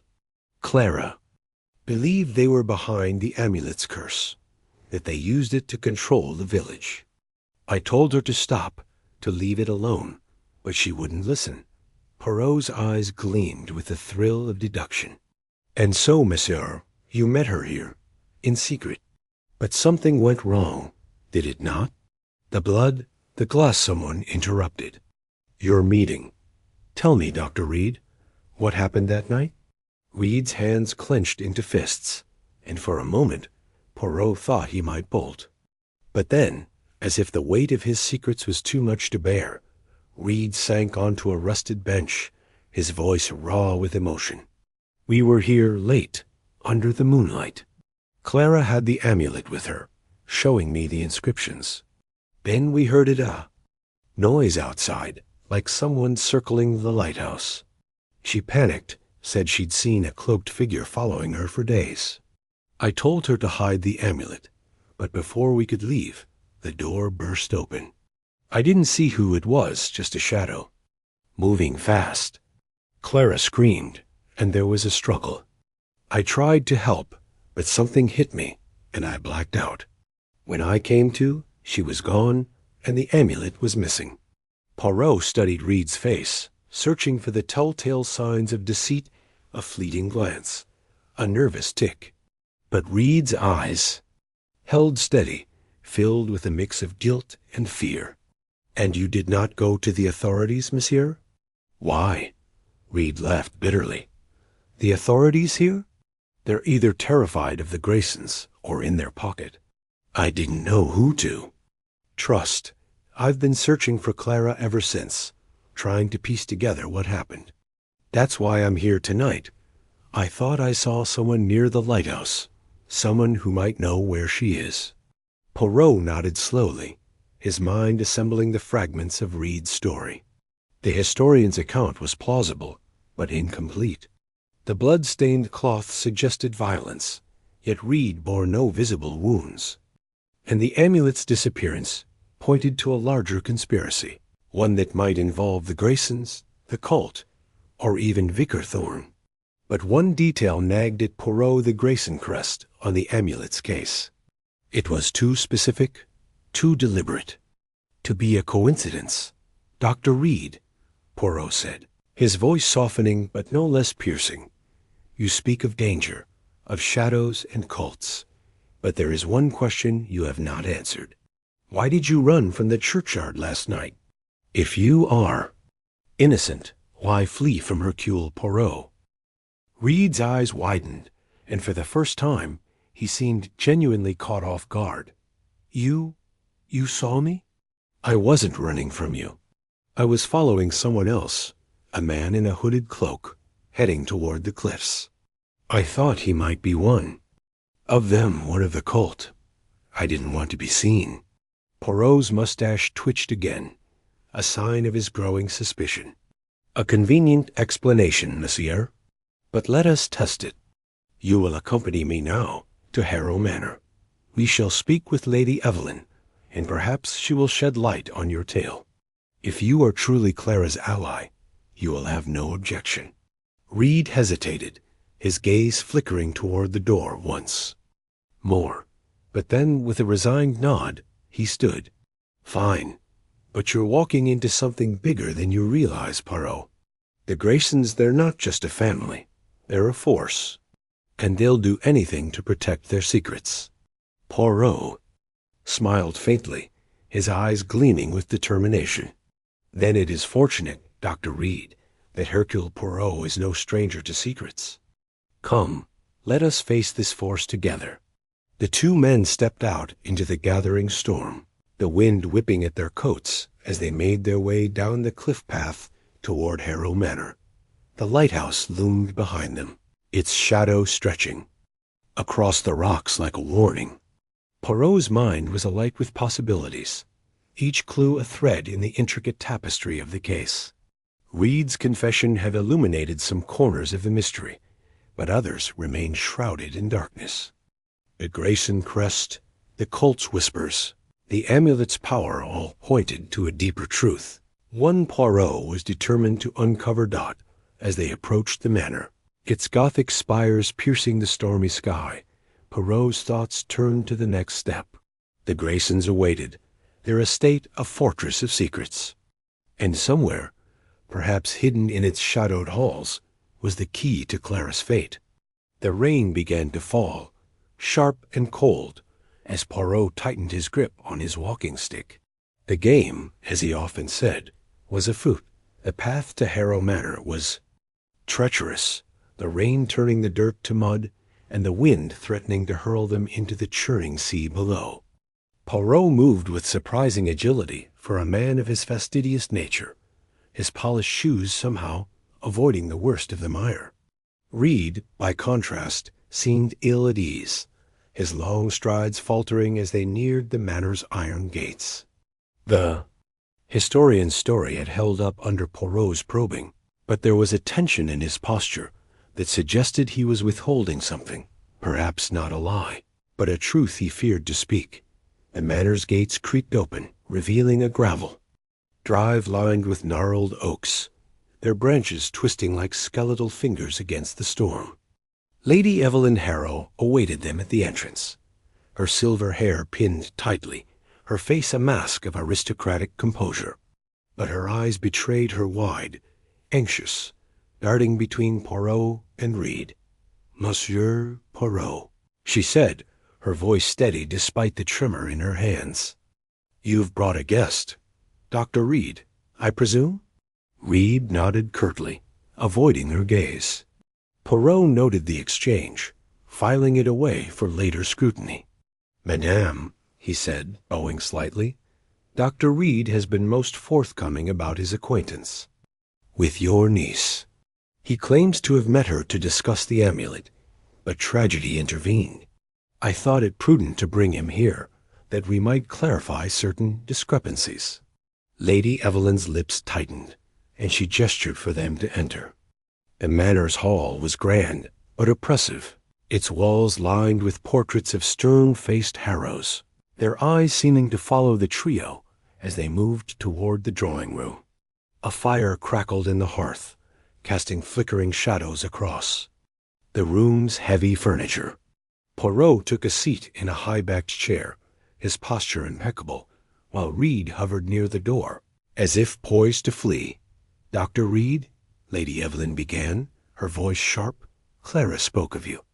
She said you were helping her understand the amulet's history. But she also said she didn't trust you entirely. Why was that?" Reed's face flushed, and he ran a hand through his hair. She was paranoid, Lady Evelyn. The amulet, the stories around it, it got to her. She thought everyone was part of some conspiracy. I tried to tell her I was on her side, but she wouldn't listen. Poirot leaned forward, his fingers steepled. "And yet, monsieur, you admit to meeting her in secret, in a place where violence occurred. You speak of a shadow, an attacker, yet you saw nothing. Tell me, did Clara ever mention the Graysons to you? Did she speak of their crest, or their role in this village?" Reed's eyes flickered, and for a moment Poirot thought he saw a spark of fear. "She mentioned them once," Reed admitted. "She said she'd found something in the crypt, an old letter, hidden in the amulet's case. It was signed by a Grayson from 2 centuries ago, talking about a pact with the Guardian. She thought it proved they were behind the disappearances in the village, going back generations." Lady Evelyn gasped, her hand flying to her throat. "A letter? Why didn't she tell me?" "Because, madame," Poirot said smoothly, "your niece feared for her safety. She was uncovering secrets that someone or many someones wished to keep buried. Dr. Reed, this letter, did you see it?" Reed shook his head. She showed me the amulet, but not the letter. She said she'd hidden it somewhere safe, in case something happened to her. Poirot's mind raced. A letter, a pact, a crest. The pieces were beginning to form a picture, but it was still incomplete. The Graysons were the key, their name woven through every thread of this mystery. But what was their motive? Power, greed, or something more? Arcane, tied to the amulet's supposed curse? Before he could press further, a loud crash echoed from upstairs, followed by the sound of shattering glass. Lady Evelyn leapt to her feet, her composure crumbling. What was that? Poirot was already moving, his walking stick in hand. Stay here, madame. Dr. Reed with me. He strode toward the staircase, Reed trailing reluctantly behind. The Manor's upper halls were dark, the storm's roar muffled by thick walls. Poirot followed the sound to a guest room, its door ajar. Inside, a window had been smashed, rain pouring in and soaking the carpet. On the floor lay a heavy candelabrum, its base dented as if thrown with force. Poirot knelt, examining the scene. This was no accident, he murmured.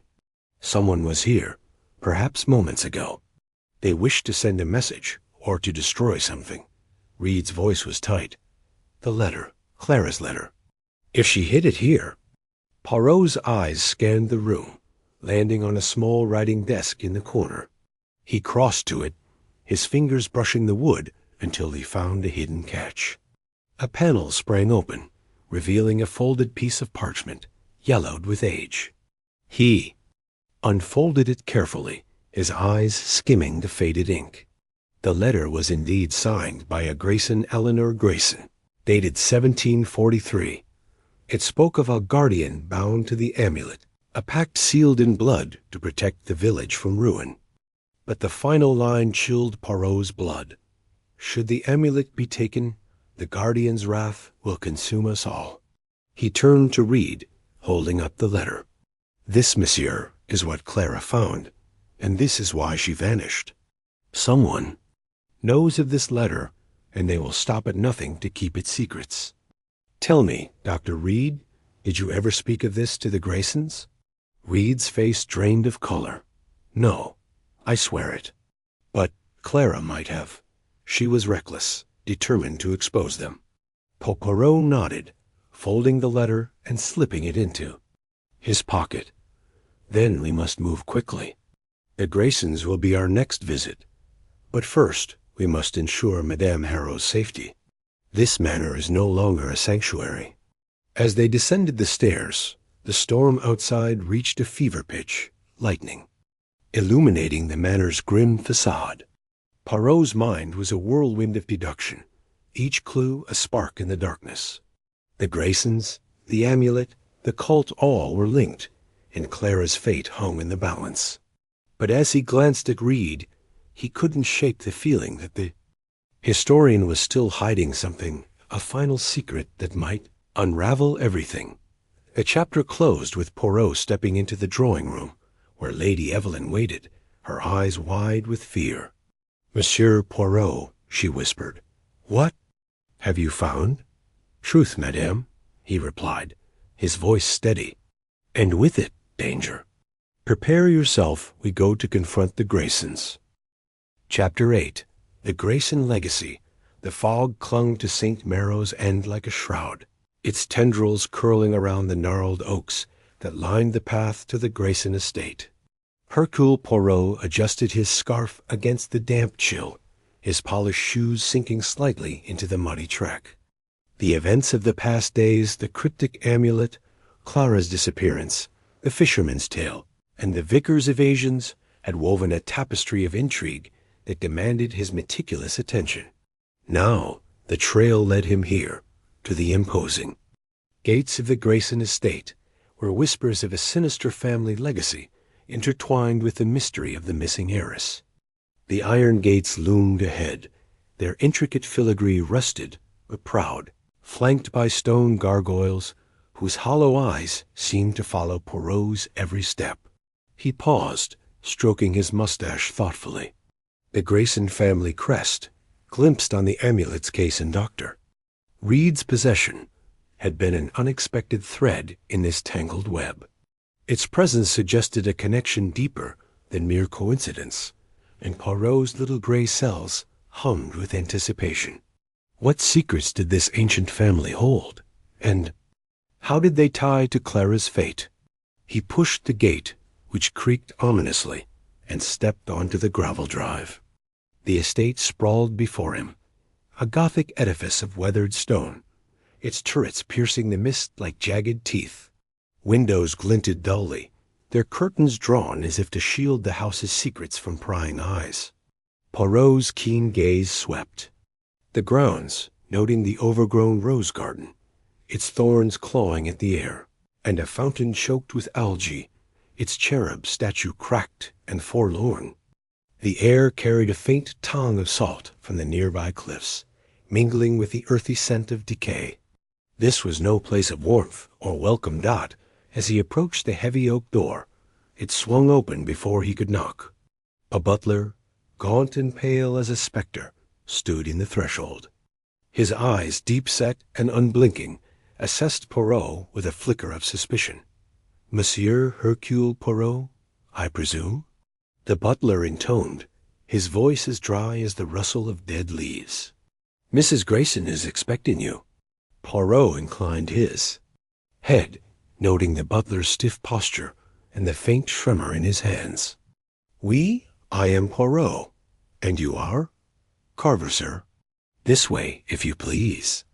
The butler led him through a cavernous hall, its walls adorned with portraits of stern-faced Graysons, their eyes tracking Poirot as he passed. The air was heavy with the scent of old wood and wax, and the floorboards groaned underfoot. Carver's silence was oppressive, broken only by the distant tick of a grandfather clock. Poirot's mind catalogued every detail, the faded tapestries depicting maritime scenes, the tarnished silver candelabra, and the faint draught that suggested hidden passages or poorly sealed windows. This house, he mused, was as much a character in this mystery as its inhabitants. They entered a drawing-room where a fire crackled feebly in a massive hearth, doing little to dispel the chill. Mrs. Eleanor Grayson sat in a high-backed chair, her silver hair swept into a severe bun, her black dress absorbing the dim light. Her face was a mask of composed authority, but her eyes, sharp and calculating, betrayed a mind on guard. Beside her stood a young man, perhaps in his late 20s, with a lean frame and nervous energy. His dark hair fell untidily over his forehead, and his hands fidgeted with a pocket watch. This, Poirot deduced, must be Edmund Grayson, the son. "Mr. Poirot," Mrs. Grayson said, her voice cool and measured, "I understand you are here about the Harrow girl's disappearance. A tragic affair, but I fail to see how it concerns us." Poirot smiled, a small, deliberate gesture that masked the intensity of his scrutiny. "Madame, the affairs of St. Marrow's End are like the tides interconnected, pulling one into the other.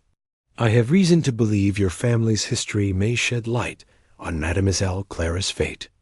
Mrs. Grayson's lips tightened, but she gestured for him to sit. "Speak plainly, Mr. Poirot. What do you wish to know?" Poirot settled into a chair, his posture impeccable, his eyes never leaving hers. "The amulet, madame.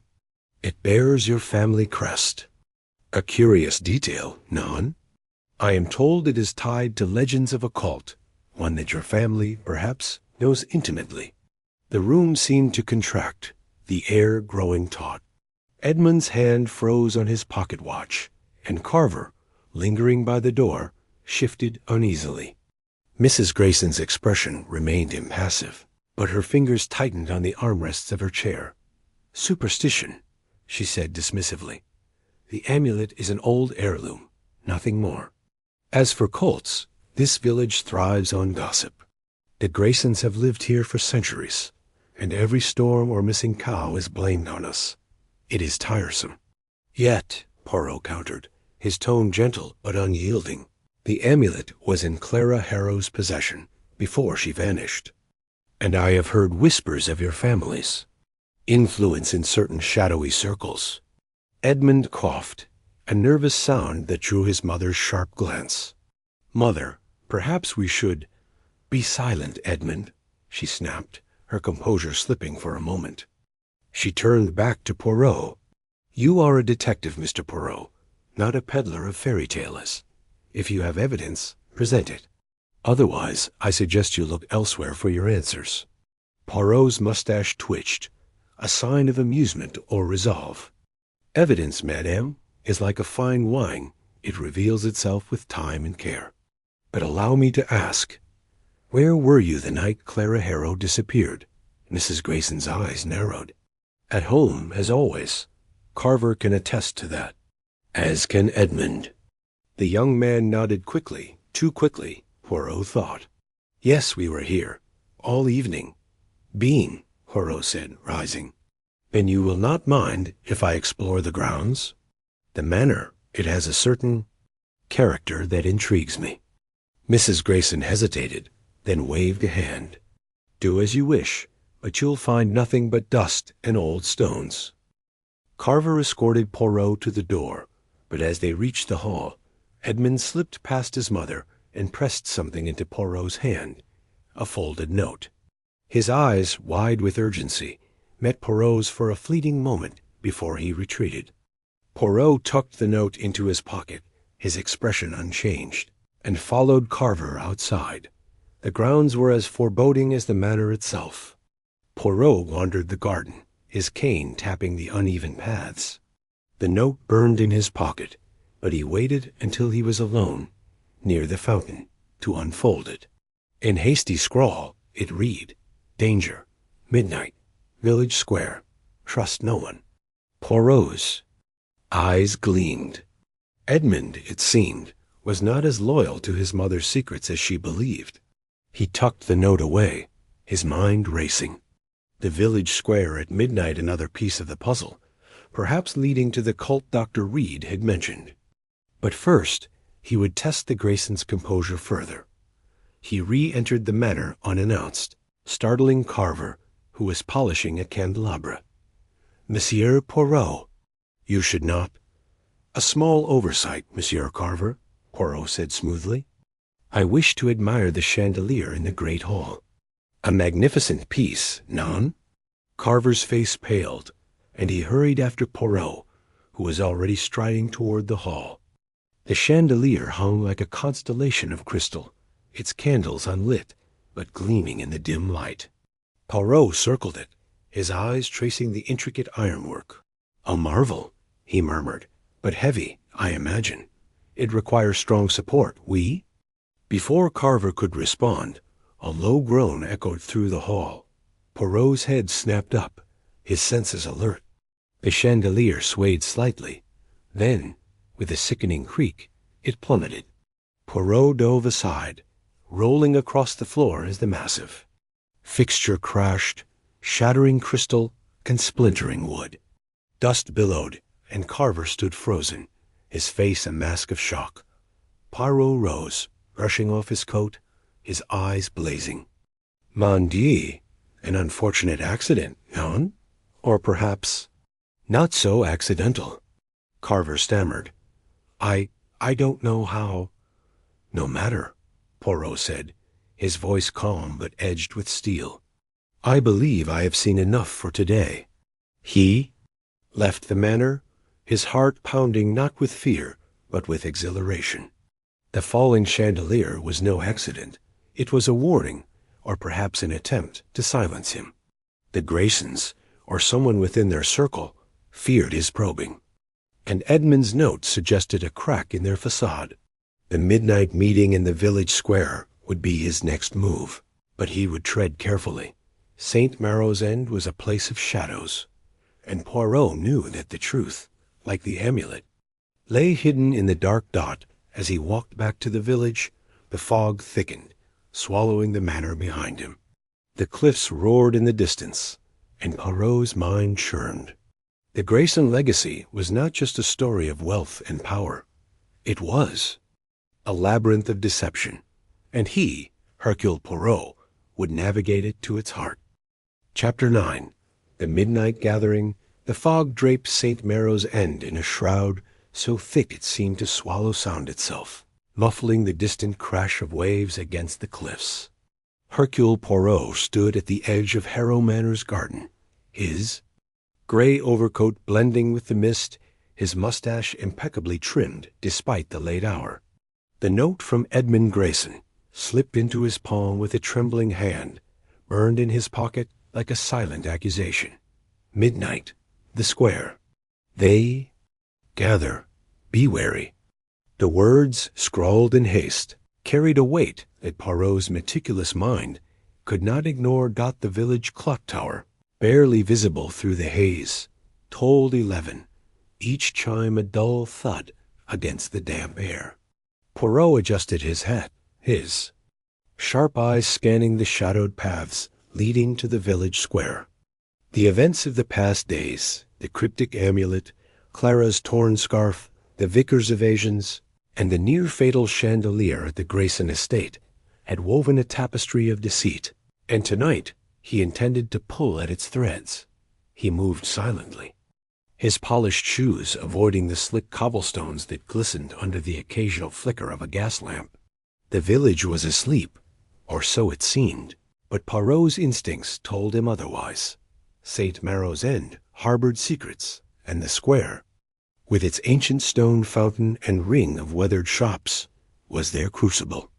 As he approached, the air grew heavier, carrying a faint scent of smoke and something sharper sulfur, perhaps, or the tang of ritual incense. Poirot paused behind a gnarled oak at the square's edge, its branches clawing at the sky. From this vantage he could see the fountain, its carved mermaids frozen in mid-dance, their stone faces eerie in the moonlight. No one was there. Not yet. He checked his pocket watch. 10 minutes to midnight.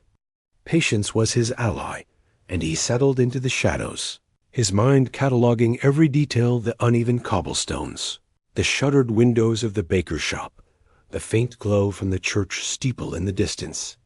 Then a sound, a low hum, like a chant carried on the wind. It grew louder, rhythmic, and Poirot's pulse quickened, though his expression remained impassive. Figures emerged from the fog, their outlines blurred at first, then sharpening as they converged on the square. They wore hooded cloaks, dark as the night itself, moving with a purpose that sent a chill through Poirot's disciplined heart. 6, 7, 8 of them. He counted silently, noting their measured steps, the way they formed a loose circle. Around the fountain, a fire sparked to life at the circle's center, its flames leaping from a small brazier that one figure set down with reverence. The light cast grotesque shadows, twisting the mermaids' faces into grimaces. The chant grew clearer, words in a tongue Poirot did not recognize, guttural and ancient, like stones grinding in a riverbed. He strained to listen, his memory sifting through languages he knew: Latin, perhaps, or a dialect older still. The amulet, Clara. The cult Edmund's note had been no exaggeration. Poirot's eyes narrowed as he spotted a familiar silhouette among the hooded figures. The stooped posture, the nervous twitch of hands Vicar Thorne. The man who had clutched Clara's journal with trembling fingers, claiming ignorance, now stood at the circle's edge, his voice rising above the others in a fervent cadence. Poirot's lips tightened. Mon Dieu, he thought, the shepherd leads. The wolves. The chant faltered, and a figure stepped forward, taller than the rest, their cloak adorned with a silver clasp that glinted in the firelight. They raised a hand, and the others fell silent. Poirot leaned closer, the oak's rough bark pressing against his shoulder. The leader's voice was low, commanding, and unmistakably female. "The hour nears," she said, her words cutting through the fog. "The guardian demands the key. Clara Harrow was a fool to defy us, but her knowledge lives.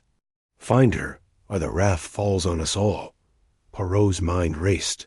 The key, the amulet, no doubt. Clara's disappearance was no accident. She was a threat to this cult, her research into the relic a spark in their carefully guarded darkness. But alive? The leader's words suggested hope, yet the menace in her tone promised violence. Poirot's fingers brushed the note in his pocket. Edmund had known of this gathering, but was he here, hidden among the cloaks? Or was his warning a trap? A rustle behind him snapped his attention. He froze, his breath shallow. The sound came. Again leaves, crunching, deliberate. Someone was approaching. Poirot's hand slipped to the small silver cigarette case in his coat, not for smoking, but as a makeshift weapon if needed. He turned his head slowly, peering into the fog. A shape loomed, low and hulking, not human. A hound, its eyes glinting like twin embers. Its growl was a low rumble, and Poirot's heart sank. The cult had sentinels. He weighed his options. To flee would expose him. To stay risked discovery. The hound's head lowered, sniffing the air, its massive paws silent on the grass. Poirot's mind ever precise, calculated distances. The square was 20 paces away, the inn perhaps 100. The hound was closer 10 paces, perhaps less. He eased backward, his movements glacial, until his back pressed against the oak. The chanting resumed, masking the faint creak of his shoes. The hound paused, its ears twitching. Poirot held his breath, willing his heartbeat to slow. Then sharp whistle from the square pierced the night. The hound's head snapped toward the sound, and it bounded forward, vanishing into the fog. Poirot exhaled, his composure intact but tested. The whistle had come from the circle. Someone had sensed an intruder. His presence was suspected, if not confirmed. He returned his gaze to the gathering. The leader was speaking again, her voice sharper now. The outsider, Poirot, meddles where he should not. His questions stirred the village. He must be silenced before the eclipse. Poirot's mustache twitched, a faint smile of defiance beneath it. They knew of him, feared him. Good. Fear bred mistakes, and mistakes were his currency. The fire flared. As another figure tossed something into the brazier, a bundle of cloth, perhaps, or papers. The flames hissed, and a bitter smell wafted toward Poirot, stinging his eyes. He squinted, catching a glimpse of the bundle before it was consumed. A scrap of fabric, blue, like Clara's scarf. His jaw tightened. Evidence destroyed, or a message. Meant for him? The cult was bold, but sloppy. They underestimated Hercule Poirot. The leader raised an object, small and gleaming, holding it aloft. The amulet. Its surface caught the firelight, revealing intricate carvings that matched the sketches in Clara's journal. Poirot's fingers itched to examine it, to trace its secrets, but he remained still. The leader's voice rose, almost ecstatic. With this we summon the guardian. With her blood we seal the pact. The vault will open, and St. Marrow's End will bow. Blood, vault. The word struck Poirot like a physical blow. Clara was alive, but not for long if the cult's plan succeeded. The vault mentioned in whispers by Silas, hinted at in Clara's map, held the key to their power. And the eclipse, now days away, was their deadline. Poirot's mind spun, piecing together fragments. The lighthouse, the crypt, the Grayson. Crest, the cult's roots ran deep, entwined with the village's history. A sudden howl shattered his thoughts. The hound closer now. The chanting stopped, and the figures turned, their hooded faces scanning the darkness. Poirot pressed himself against the tree, his black shoes blending with the shadows. The leader's voice barked, "Find the watcher. No one defies the guardian." Footsteps scattered, cloaks rustling as the figures dispersed into the fog, some toward the church, others toward the cliffs. Poirot's pulse raced, but his mind remained a fortress of calm. He had seconds to act. The inn was too far, the manor too exposed. The churchyard with its maze of graves, offered cover.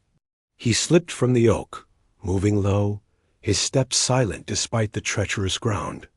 The hound's growl echoed behind him, closer, its claws scraping stone. Poirot reached the churchyard's iron gate, its hinges groaning as he pushed through. He ducked behind a weathered tombstone, its inscription faded but solid enough to shield him. The hound burst into the churchyard, its silhouette monstrous in the moonlight. It sniffed the air, head swinging toward Poirot's hiding place. He gripped the cigarette case, its edges sharp against his palm. The beast was 5 paces away, then 3. Poirot's breath caught, his mind racing for a diversion. Then a shout from the square human, frantic.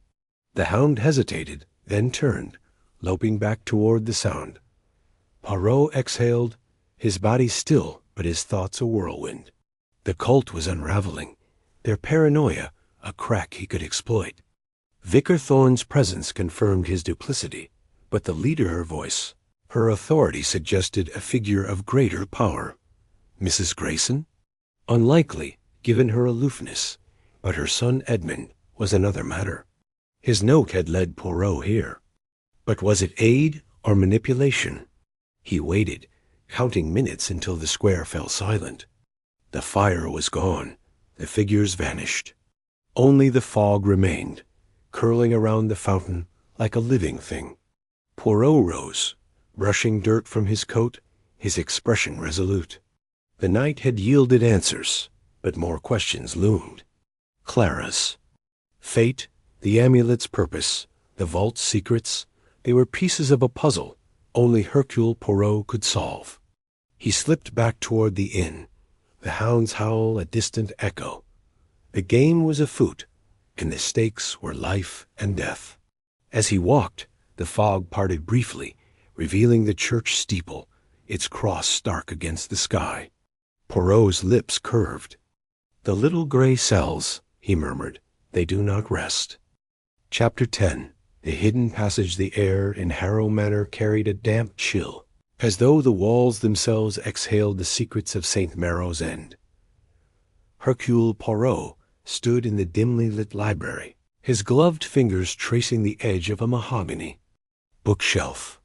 The room was silent save for the distant howl of the wind battering the cliffs outside, a reminder of the wild, untamed nature of this coastal village. His gray eyes, sharp as ever, scanned the spines of ancient tomes, their leather, bindings cracked with age. He was searching for anything that might confirm the suspicion that had taken root in his meticulous mind. Clara Harrow's disappearance was no mere accident, and the cryptic amulet at the heart of this mystery was more than a relic of superstition. Poirot's discovery of the map in Clara's locked room had set his thoughts ablaze. The symbols etched on it, jagged and precise, pointed to the abandoned lighthouse, but they also hinted at something closer, something within the manor itself. He had spent the morning pacing the halls, observing the servants' furtive glances and Lady Evelyn's strained composure.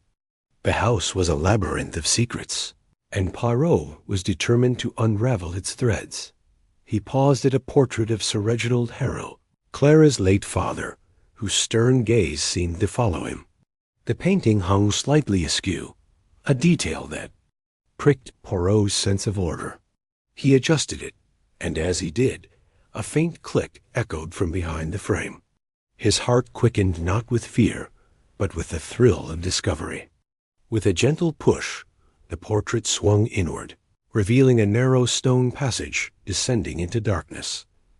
"Mon Dieu," Poirot murmured, his mustache twitching. "The house, it speaks at last."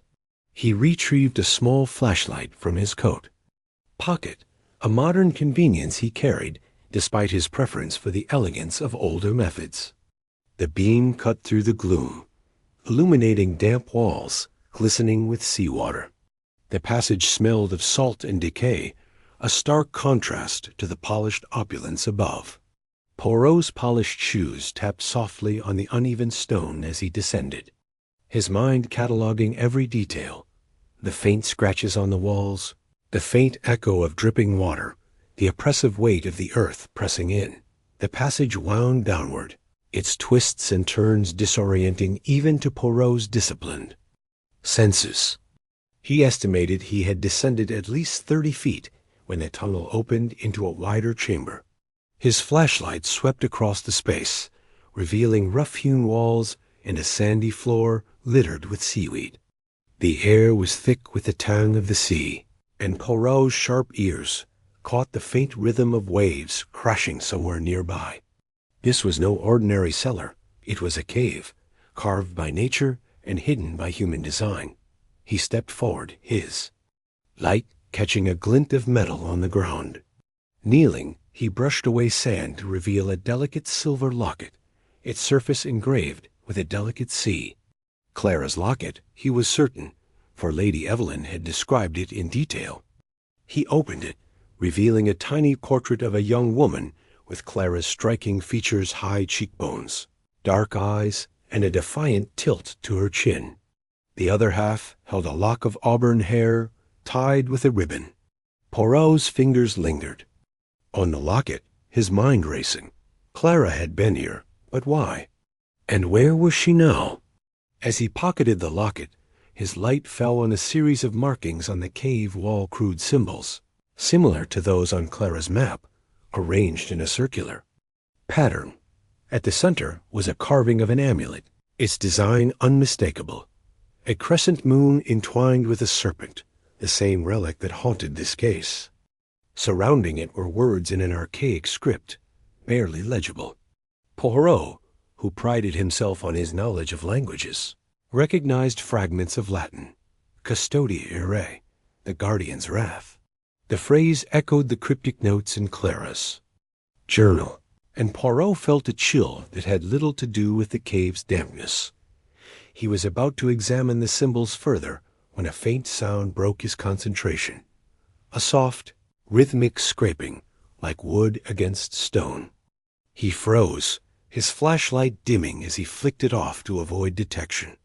The sound grew closer, accompanied by the unmistakable shuffle of footsteps. Someone else was in the cave. Poirot pressed himself against the wall, his heart steady, but his senses alert. The darkness was absolute, but his mind painted a vivid picture of the chamber. Every detail etched in his memory. The footsteps stopped, and a low voice muttered, "It's here somewhere." She hid it. I know she did. Poirot's eyes narrowed. The voice was male, rough with a local accent, but tinged with desperation. He considered revealing himself, but decided against it. Knowledge was his weapon, and surprise his advantage. Instead, he listened as the unseen figure moved, the scraping sound resuming. It was the sound of someone searching, perhaps digging through the sand or shifting debris. Minutes passed, each one stretching taut with tension. Poirot's mind worked furiously, piecing together the puzzle. The cave, the locket, the symbols all pointed to a ritual, perhaps tied to the cult Silas had mentioned.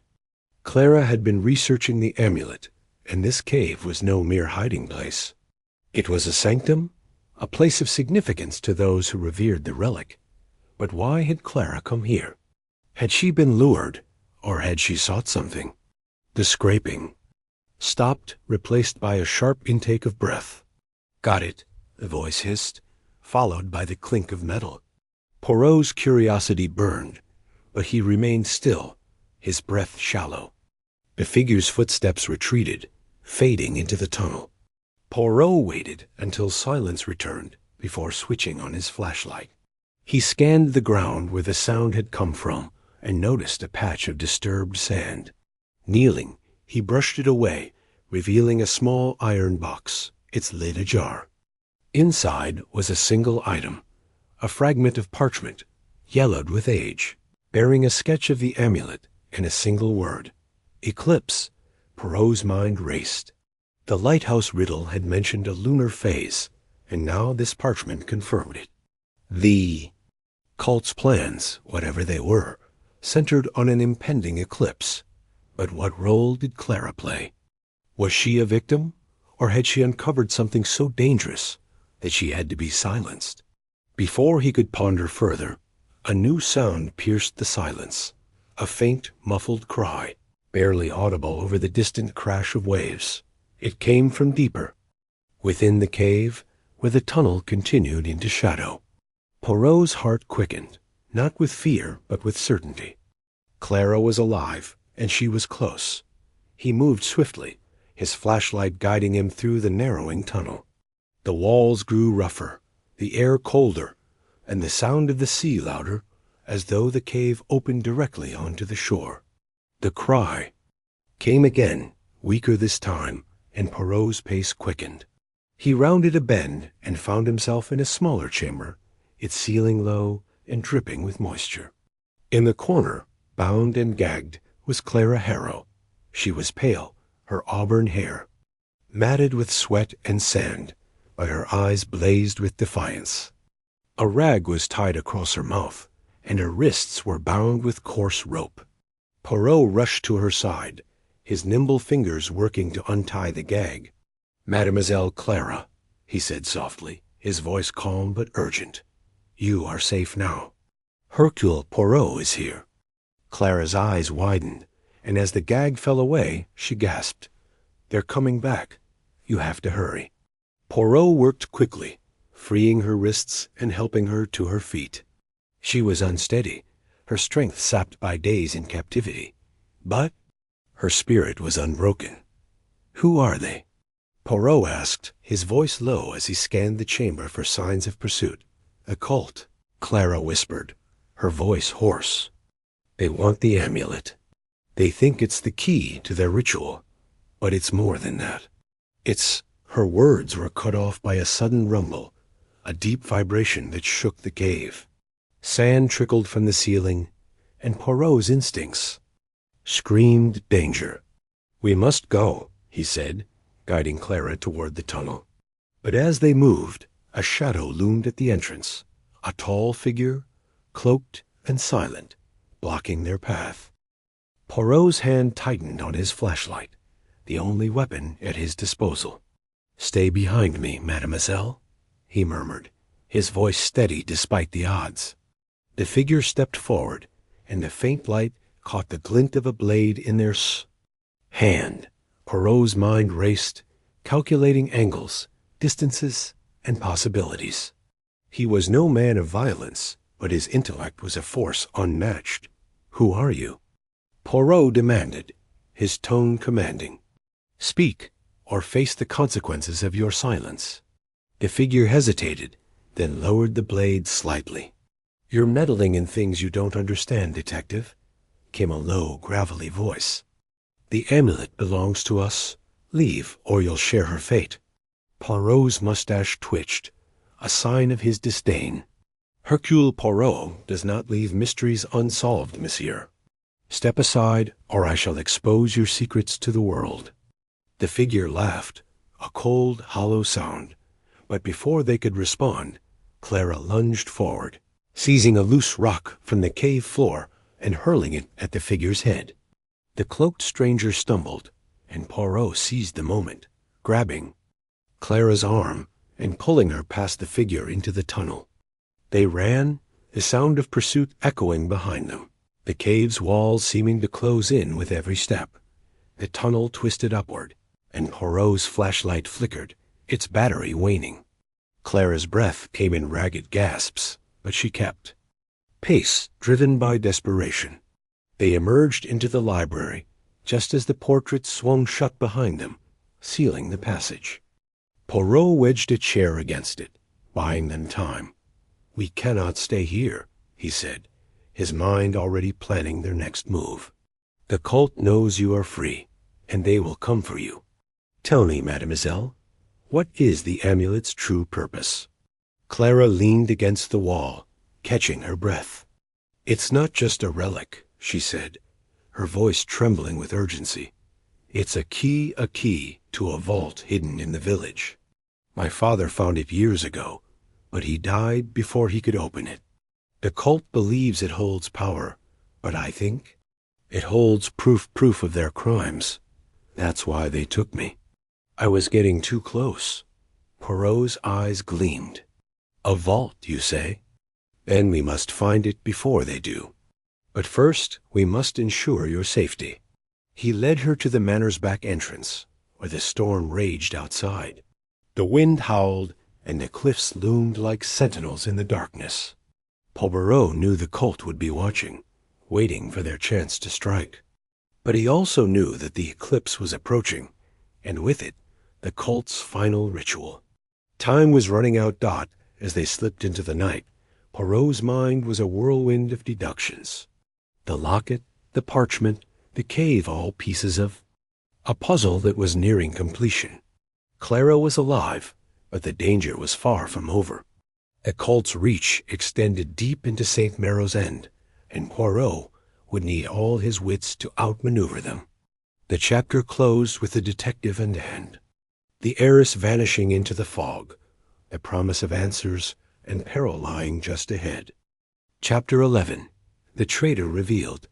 The fog clung to St. Maro's End like a shroud, its tendrils curling around the jagged cliffs and seeping into the narrow alleys of the village. Hercule Poirot stood at the edge of Harrow Manor sprawling, lawn, his overcoat damp from the relentless mist.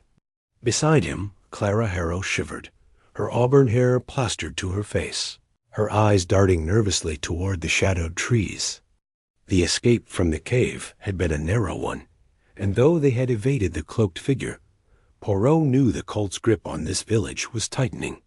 The locket in his pocket, the cryptic parchment with its single word eclipse, and Clara's revelation about a hidden vault weighed heavily on his mind. The puzzle was far from solved, and the stakes had never been higher.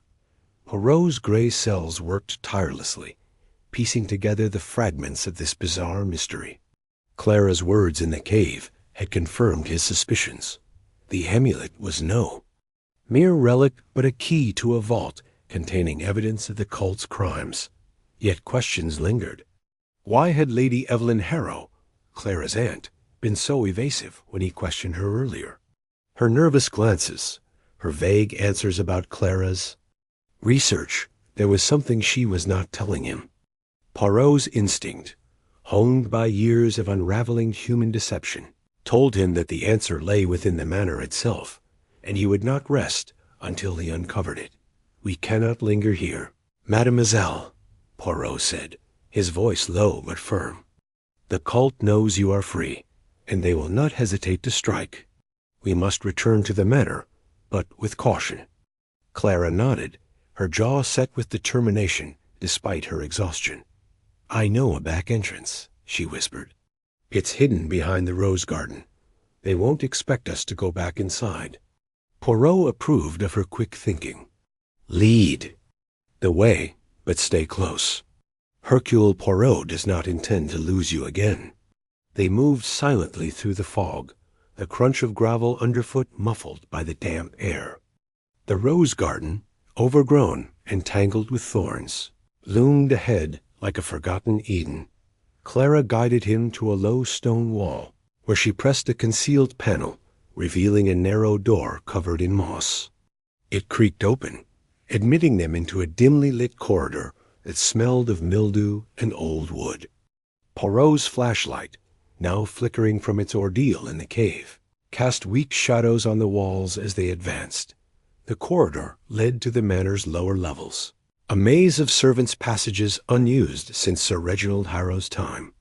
Clara moved with familiarity, her steps sure despite her weakened state. Poirot followed, his senses alert for any sound of pursuit. The manor was eerily silent, its usual bustle replaced by an oppressive stillness. He noted the details. A cobweb stretched across a doorway, a faint scuff mark on the floor, a draught carrying the faint scent of lavender. Every clue was a thread in the tapestry of this mystery. They emerged into a small antechamber near the library, where Poirot had discovered the hidden passage to the cave. He paused, his hand on Clara's arm, listening. The faint clink of glassware came from upstairs, followed by the murmur of voices. Someone is awake, he said softly. We must be discreet. Clara's eyes hardened. It's probably Aunt Evelyn. She's been acting strange since I started researching the amulet. I thought she was just worried, but now—" Her voice trailed off, doubt clouding her expression. Poirot's mustache twitched. "You suspect she knows more than she has revealed." I have had the same thought. Come, we shall find her and have answers." They ascended a narrow staircase to the main floor, emerging into the grand hall. The chandelier above, its crystals dulled by dust, swayed slightly in the draught. Poirot's sharp eyes caught a flicker of movement at the far end of the hall, where a door to the drawing room stood ajar. He gestured for Clara to stay behind him and approached, his polished shoes silent on the polished floor dot inside the drawing room. Lady Evelyn Harrow sat by a roaring fire, her hands clasped tightly. In her lap, her face, usually composed, was etched with strain, her eyes fixed on the flames. A decanter of brandy sat on the table beside her, half empty. Poirot cleared his throat, and she started, her gaze snapping to him. "Monsieur Poirot," she exclaimed, rising to her feet. I didn't expect you back so soon. Have you found Clara?"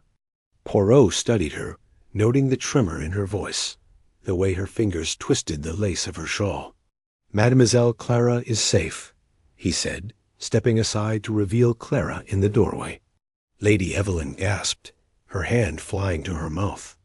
But Poirot saw something else in her eyes: relief, yes, but also a flicker of fear. "Clara, my dear." Evelyn rushed forward, embracing her niece. "Thank God you're alive. Where were you?" Clara pulled back, her expression guarded. "I was in a cave, Aunt Evelyn, tied up by the cult. They wanted the amulet, and they thought I knew where." It was. Evelyn's face paled, and she sank back into her chair. "The cult. Oh, Clara, I warned you not to meddle with that relic." Poirot stepped forward, his voice calm but piercing. "Madame Harrow, it is time for the truth. You have known more about this affair than you have shared. The amulet, the cult, the vault. Clara's life was endangered because secrets were kept. Speak now, or Hercule Poirot will uncover the truth without your cooperation." Evelyn's eyes darted between Poirot and Clara, her composure crumbling. "I didn't mean for any of this," she whispered. "I thought I could protect her." "Protect me from what?" Clara demanded, her voice rising. "You knew about the cult, didn't you? Why didn't you tell me?"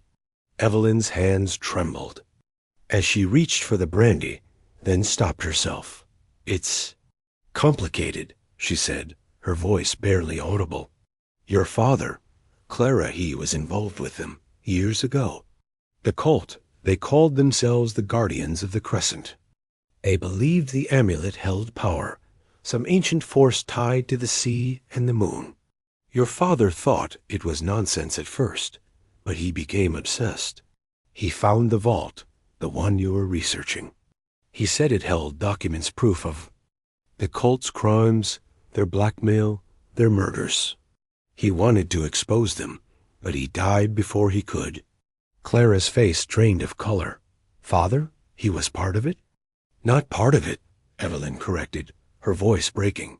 "He infiltrated them to learn their secrets. But they found out. I've always believed his death wasn't an accident. The cult made it look like a fall from the cliffs, but I knew better." Poirot's eyes narrowed. "And you, madame? What is your role in this? Why did you not tell Clara the truth when she began her research?" Evelyn's shoulders slumped, and she buried her face in her hands. "I was afraid. After Reginald died, I swore I'd keep Clara safe. When she started asking about the amulet, I begged her to stop, but she's so stubborn, just like her father. I thought if I kept quiet, the cult would leave her alone.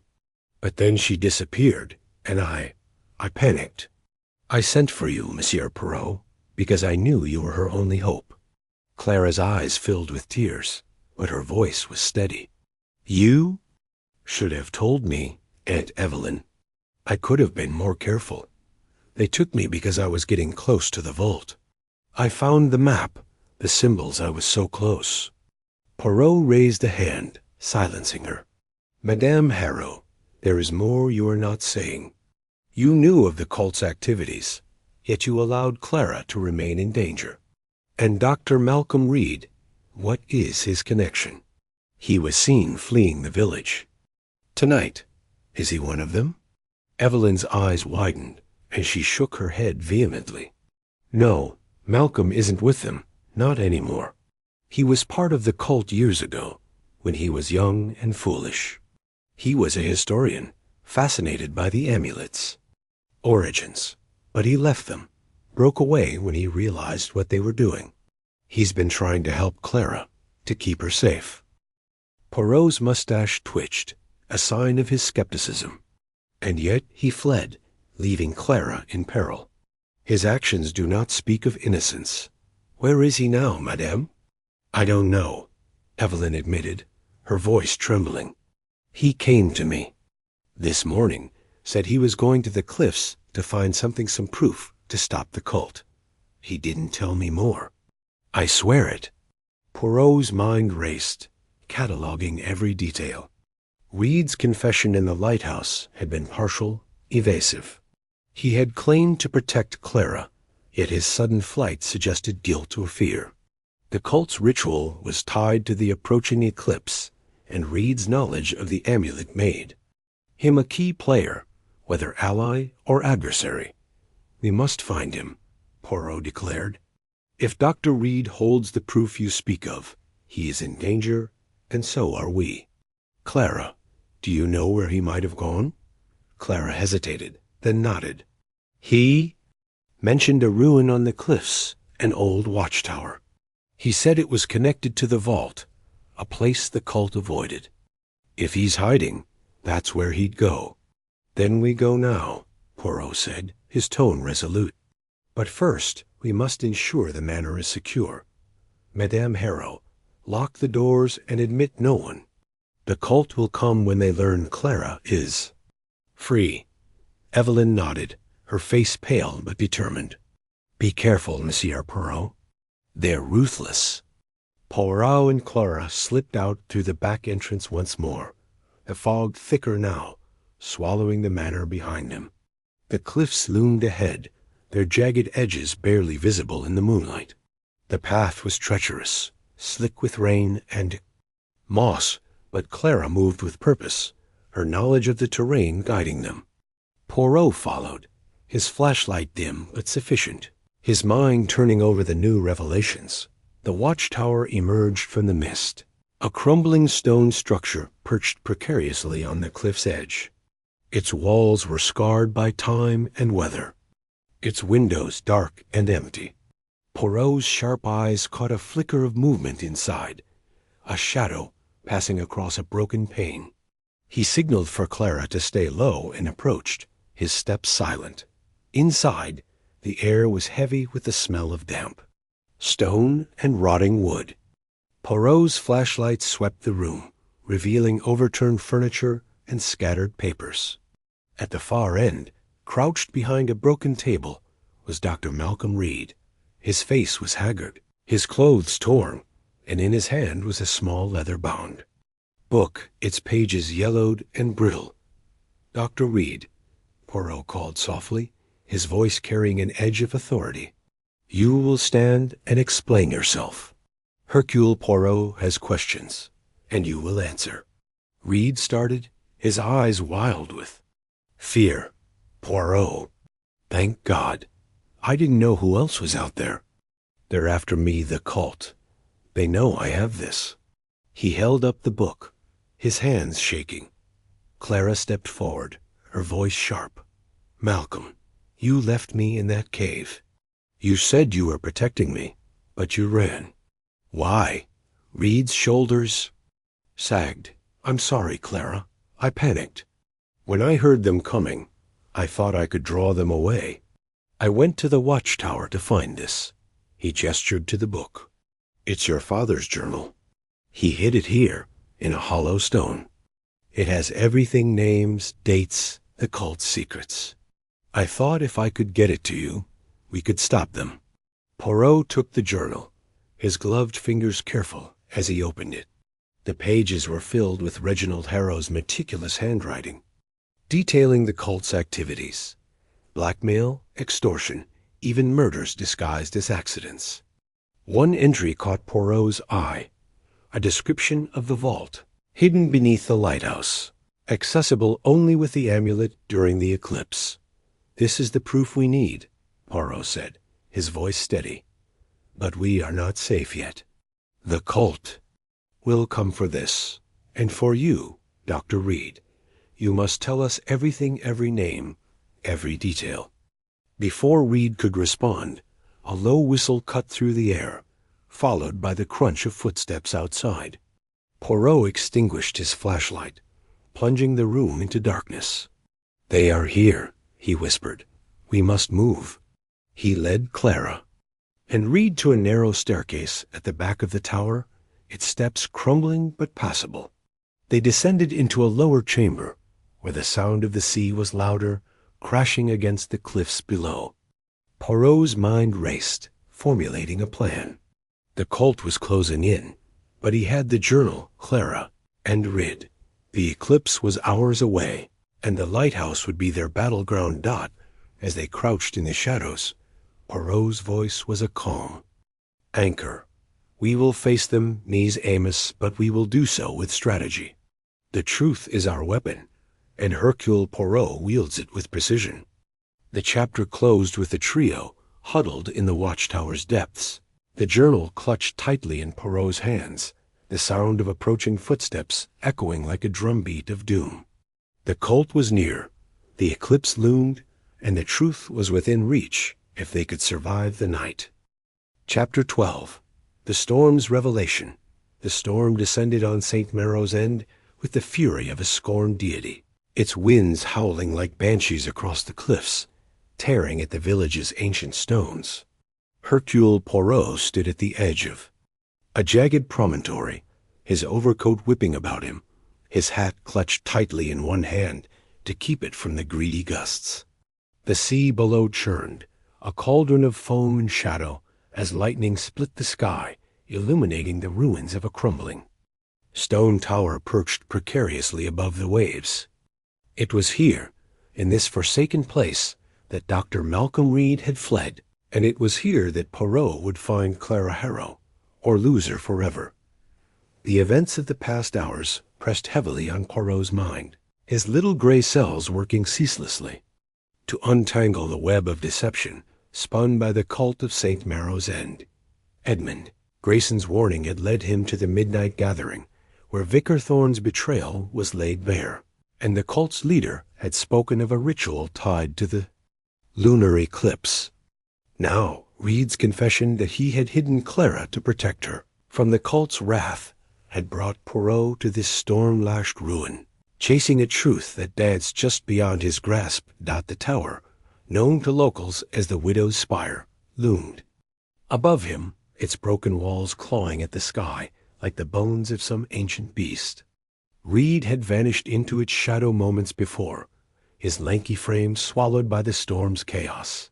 Poirot's sharp eyes scanned the cliffside path, slick with rain and treacherous with loose stones.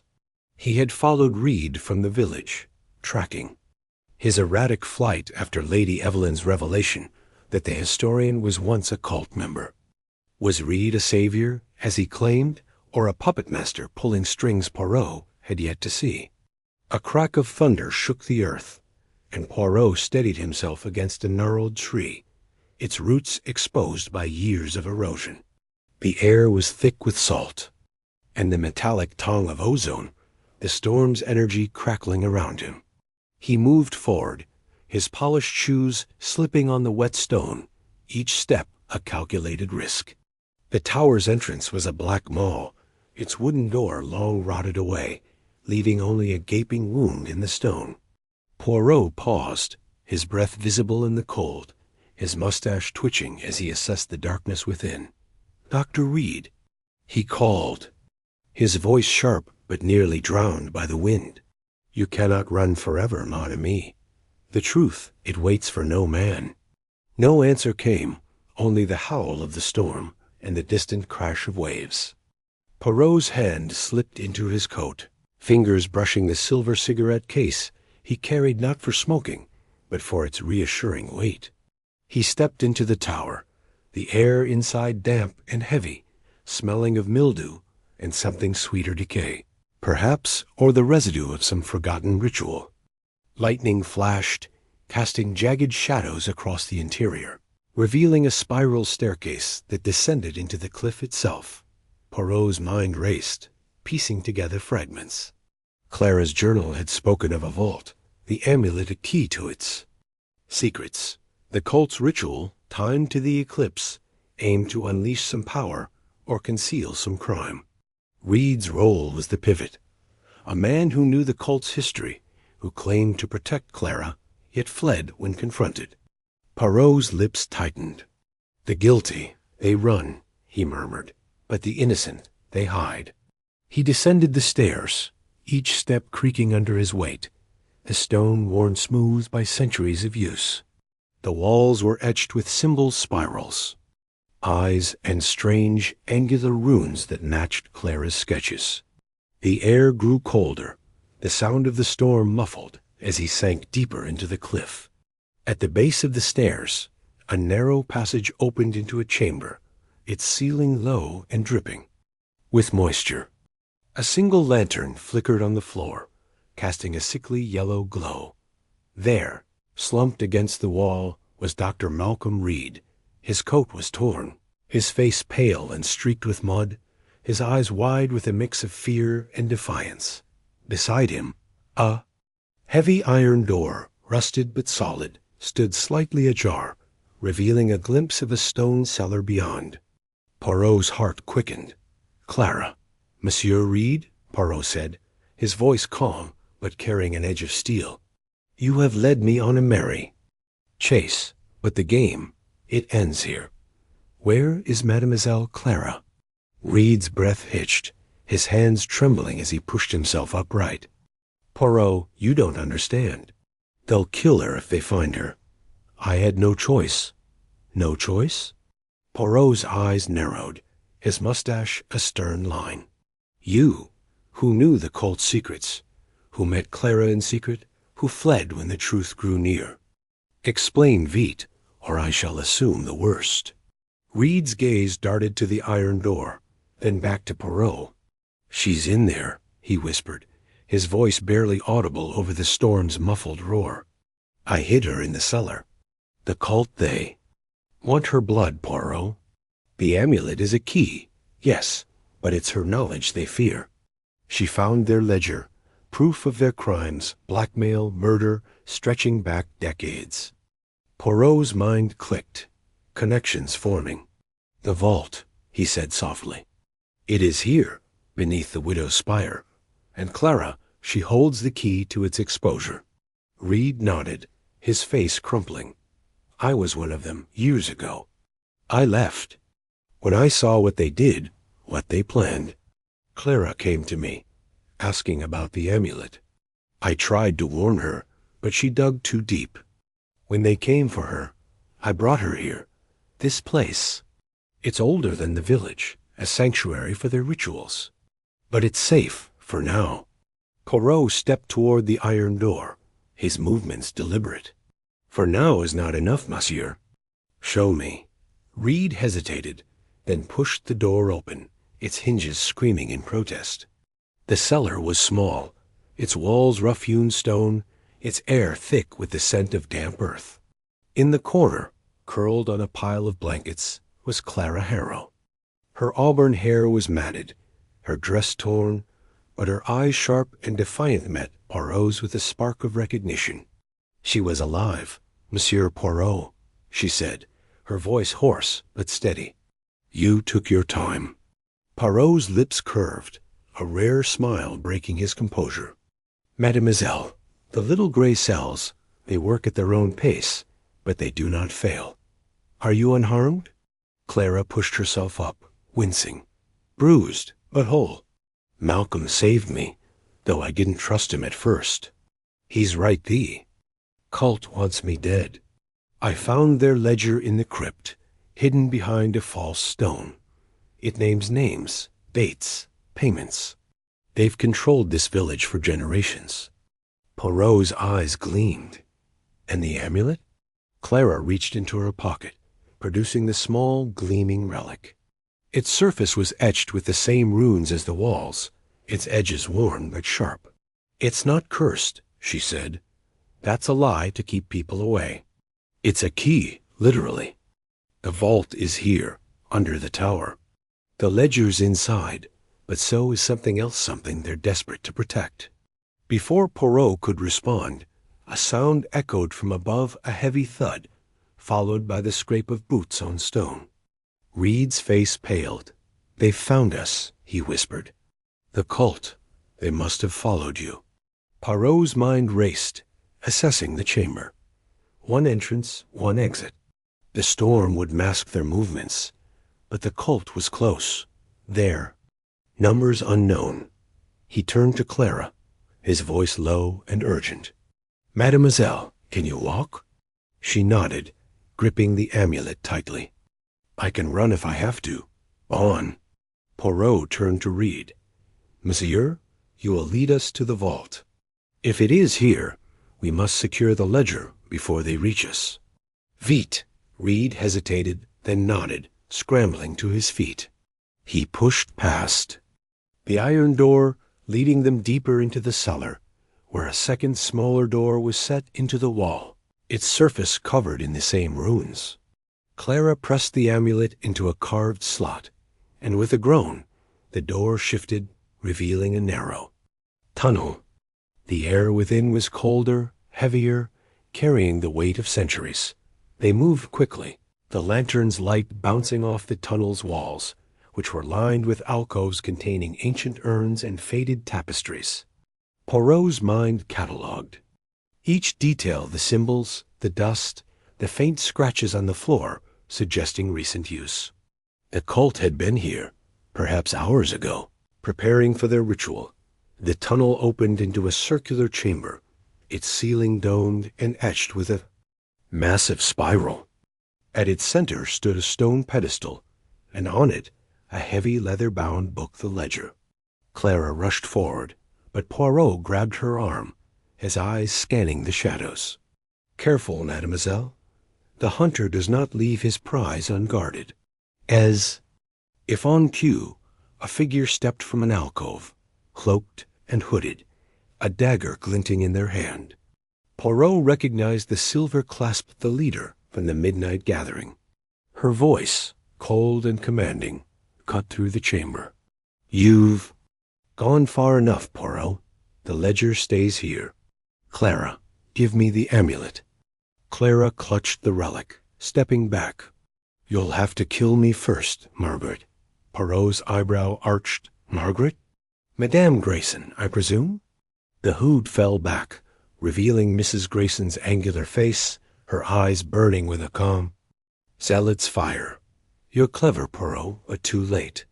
The eclipse is coming, and the guardian will rise. The ledger, the amulet, they're ours. Step aside or die with them." Poirot's voice was calm, almost conversational.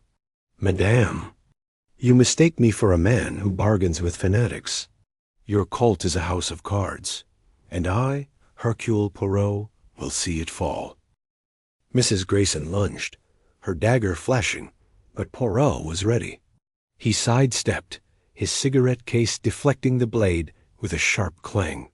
Clara screamed, diving for the ledger, while Reed tackled Mrs. Grayson, pinning her to the ground. The chamber erupted in chaos, the storm's thunder echoing above as more figures appeared at the tunnel's entrance. Cult members, their faces hidden but their intent clear. Poirot's mind worked at lightning speed. He grabbed Clara, pulling her toward the pedestal. "The ledger, mademoiselle. Now." Clara snatched the book, tucking it under her arm as Poirot shoved her toward the tunnel. Reed struggled with Mrs. Grayson, her dagger slashing wildly. "Go," he shouted. "I'll hold them." Poirot hesitated, his code of honor warring with necessity. but Clara was the priority. He pushed her forward, the ledger clutched tightly. As they ran back through the tunnel, the cult's shouts echoed behind them, mingled with Reed's cries. The iron door loomed ahead, and Poirot slammed it shut, wedging a broken stone against it to slow their pursuers. They emerged into the storm, the wind tearing at them as lightning illuminated the cliff. Clara's face was pale, but determined. The ledger safe in her grasp, Poirot's eyes scanned the horizon, the village lights faint through the rain. "The lighthouse," he said. "We must reach it before the eclipse. There we will end this." Clara nodded, gripping the amulet. "They won't stop, Poirot, not until they have this." "Then we shall give them a chase they will not forget," Poirot replied, his voice steady despite the storm's roar. "Come, mademoiselle, the little gray cells, they have work to do." They ran into the night, the widow's spire crumbling behind them, its secrets exposed, but its dangers far from over. The cult was alert, the eclipse looming, and Poirot knew the final act was yet to come. Chapter 13. The eclipse conspiracy. The storm had retreated, leaving St. Maro's End cloaked in an uneasy calm, the air thick with the scent of wet stone and impending doom. Hercule Poirot stood at the base of the ancient lighthouse, its weathered silhouette stark against the bruised sky. The lunar eclipse was hours away, its shadow already creeping across the moon's edge, casting an eerie pallor over the cliffs. Beside him, Clara Harrow clutched the cult's ledger, her knuckles white, her auburn hair plastered to her face from the earlier rain. Dr. Malcolm Reed, bruised but resolute, scanned the horizon, his historian's mind racing with the weight of their discovery. The amulet, now a cold weight in Clara's pocket, was the key to a vault that held the cult's darkest secrets, and their plan was to end its hold tonight. Poirot's gray eyes, sharp as ever, traced the lighthouse's spiral staircase, its iron rungs glinting faintly in the moonlight. The widow's spire had yielded the ledger, a leather-bound tome filled with names, dates, and crimes that wove a tapestry of blackmail and murder spanning generations. Mrs. Grayson, unmasked as the cult's leader, had escaped their grasp, her dagger's threat lingering like the storm's aftershock.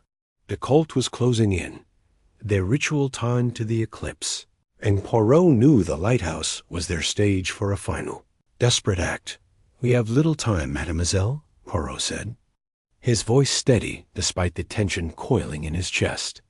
"The cult, they will come for the ledger, for the amulet, for you. But Hercule Poirot, he does not yield to fanatics. We set a trap, and we end this tonight." Clara's eyes, fierce with determination, met his. "The vault's here, beneath the lighthouse. The ledger says it's hidden in the foundation, sealed by the amulet. If we open it, we expose them every name, every crime. They'll be finished." Reed shifted uneasily, his coat torn from the struggle at the spire. "They'll kill us first, Poirot. Margaret, Mrs. Grayson, she's not just a zealot. She's cunning. Shove the others with her, maybe a dozen.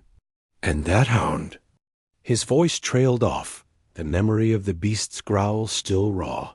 Poirot's mustache twitched, a faint smile beneath it. "The hound? It is a tool, Monsieur Reed, like their fear. And fear, it makes them careless. We use this, the lighthouse. It is our fortress, and the vault, our bait. Now let us prepare." They ascended the staircase, the metal groaning under their weight, each step echoing in the hollow tower. The lighthouse's interior was a labyrinth of shadows, its walls scarred with salt and time, the air heavy with the scent of rust and sea. At the top, the lantern room was dark, its great lens shattered long ago, leaving a jagged frame that let in the wind's mournful wail. Poirot surveyed the space, his mind a machine of precision, mapping every angle, every exit. Clara set the ledger on a rusted table, its pages fluttering in the breeze. The amulet fits a lock in the foundation, she said, pulling the relic from her pocket. Its runes caught the moonlight, glowing faintly, as if alive. The vault holds more than the ledger's copy. It's got documents, letters, even. Artifacts they've used to control the village. If we get them to the magistrate, the cult's done. Poirot nodded, his fingers brushing the silver cigarette case in his coat. And the trap, mademoiselle? It must be clever, for our enemies are many. Reed, peering through a cracked window, spoke without turning. We blocked the main entrance, forced them up the stairs. The lantern room's narrow. They can't rush. U.S. all at once. We hold them here until the eclipse passes, then get the ledger to the authorities. Poirot's eyes gleamed. None, monsieur. We do not merely hold them. We expose them. The cult, they crave the amulet, the vault. We let them believe they have won, then turn their greed against them. Clara, you will show me this lock. Reed, you will watch the cliffs. Vite. They descended to the lighthouse's base, where a trapdoor, half hidden under a pile of rotting nets, led to a stone chamber below. The air was colder here, the walls slick with damp, etched with the same runes Poirot had seen in the widow's spire. Clara knelt by a circular stone in the floor, its center carved with a slot that matched the amulet's shape. She hesitated, glancing at Poirot. If we open it now, they'll know. We need to time this right. Poirot's lips curved. The timing, it is everything. We open the vault when they are near, when their eyes are on the prize. They will. Come and we will be ready. Reed's voice called from above, urgent. Lights on the cliff path. Torches 5, maybe 6. They're coming. Poirot's pulse quickened, but his expression remained serene. Bon, the stage is set. Clara, prepare the amulet. Reed, to the ledger room. We make our stand there. They hurried back up, the wind growing fiercer as the eclipse deepened, the moon now a crescent of blood-red light. In the lantern room, Poirot positioned himself by the window, his small frame deceptively calm. Clara hid the ledger behind a rusted panel, while Reed barricaded the door with a broken beam. The plan was simple but perilous. Lure the cult into the lighthouse, let them believe the vault was theirs, then trap them in the narrow stairwell, where their numbers would be their downfall. The torches drew closer, their flames flickering like malevolent eyes. Poirot's sharp ears caught the chant, low and guttural, the same cadence from the midnight gathering. Mrs. Grayson's voice rose above it, cold and commanding. The guardian demands the key. Bring me the girl and the book, or the wrath consumes us all. Clara's breath hitched, but she stood firm, the amulet clutched tightly. They're here for me, she whispered. I can draw them in. Poirot's hand shot out, gripping her wrist. Non, mademoiselle. You are the heart of this, but I am the mind. Stay behind me. Reed, signal when they breach the door.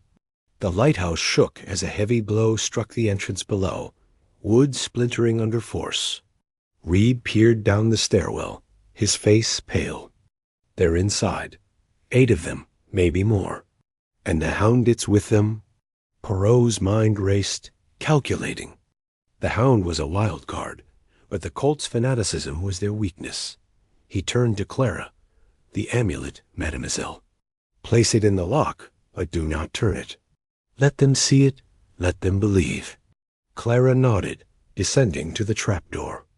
With Poirot at her side, she knelt, sliding the amulet into the slot, its runes aligning with a faint click. The stone shuddered, but did not open. Above, the colt's footsteps echoed, their chants growing louder, more frantic. Mrs. Grayson's voice cut through, sharp as a blade. The vault! She's opened it. Take her. Poirot pulled Clara back, his voice low. Back to the lantern room, Vite.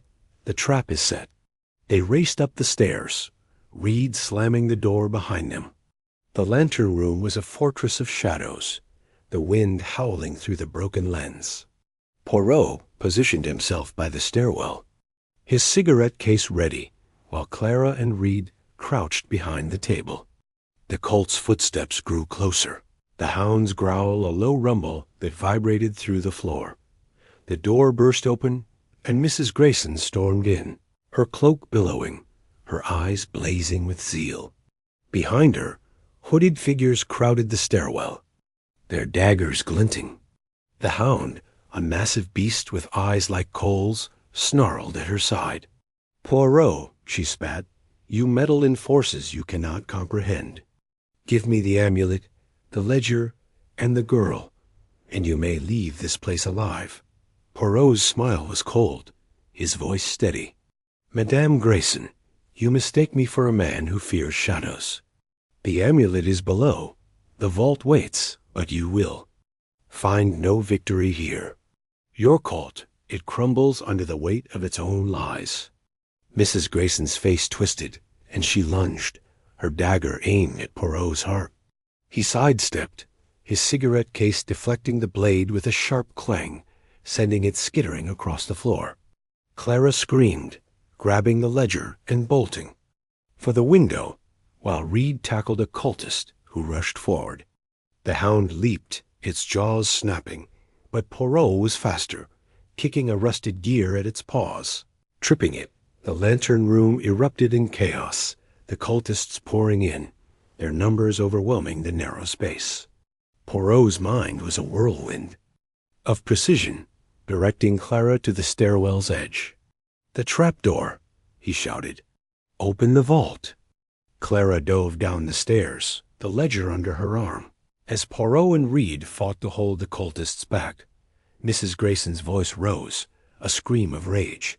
"The guardian will have its due. Stop her." In the chamber below, Clara jammed the amulet into the lock, twisting it with a desperate heave. The stone groaned, sliding back to reveal a dark recess filled with papers, jewels, and ancient relics. She grabbed a stack of documents, letters, contracts, confessions, and stuffed them into the ledger's cover. Above, the fight raged, Poirot's voice barking commands, Reed's grunts mingling with the hound's snarls. Clara scrambled back up, the documents clutched tightly. "Poirot, I've got it. The proof everything." Poirot, pinned against the wall by two cultists, kicked one in the knee, sending him sprawling. "To the cliffs, mademoiselle. The village must see." They burst through the broken lens, onto the lighthouse's narrow balcony, the wind tearing at them as the eclipse reached its peak, the moon a blood-red sliver. Mrs. Grayson followed, her dagger raised, the hound at her heels. Poirot turned, his eyes locking with hers. "Madame, your time is done. The truth, it shines brighter than your guardian." Clara held the ledger aloft, the documents fluttering in the wind. "The magistrate will have these," she shouted. "Your names. Your crimes, St. Marrow's End, will be free." Mrs. Grayson's face contorted, and she charged, but the hound, confused by the chaos, turned on her, its jaws snapping at her cloak. She screamed, stumbling, and Poirot seized the moment, pushing Clara and Reed toward the cliff path. The cultists, disoriented by their leader's fall, hesitated, and the hound's howls echoed as it chased its own. They ran, the ledger and documents safe, the lighthouse a fading shadow behind them.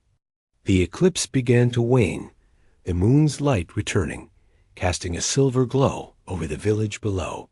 Poirot's breath was steady, his mind already planning the final act. The cult was broken, their secrets exposed, but the night was not over. The magistrate awaited, and Hercule Poirot would ensure justice was served out as they reached the village. The first rays of dawn broke through the clouds, illuminating the path ahead. Clara clutched the ledger, her eyes fierce. "We did it, Poirot." He nodded, his mustache curling. "Oui, mademoiselle. But the little gray cells, they do not rest until all is resolved." to the magistrate, and then, perhaps, a cup of tisane.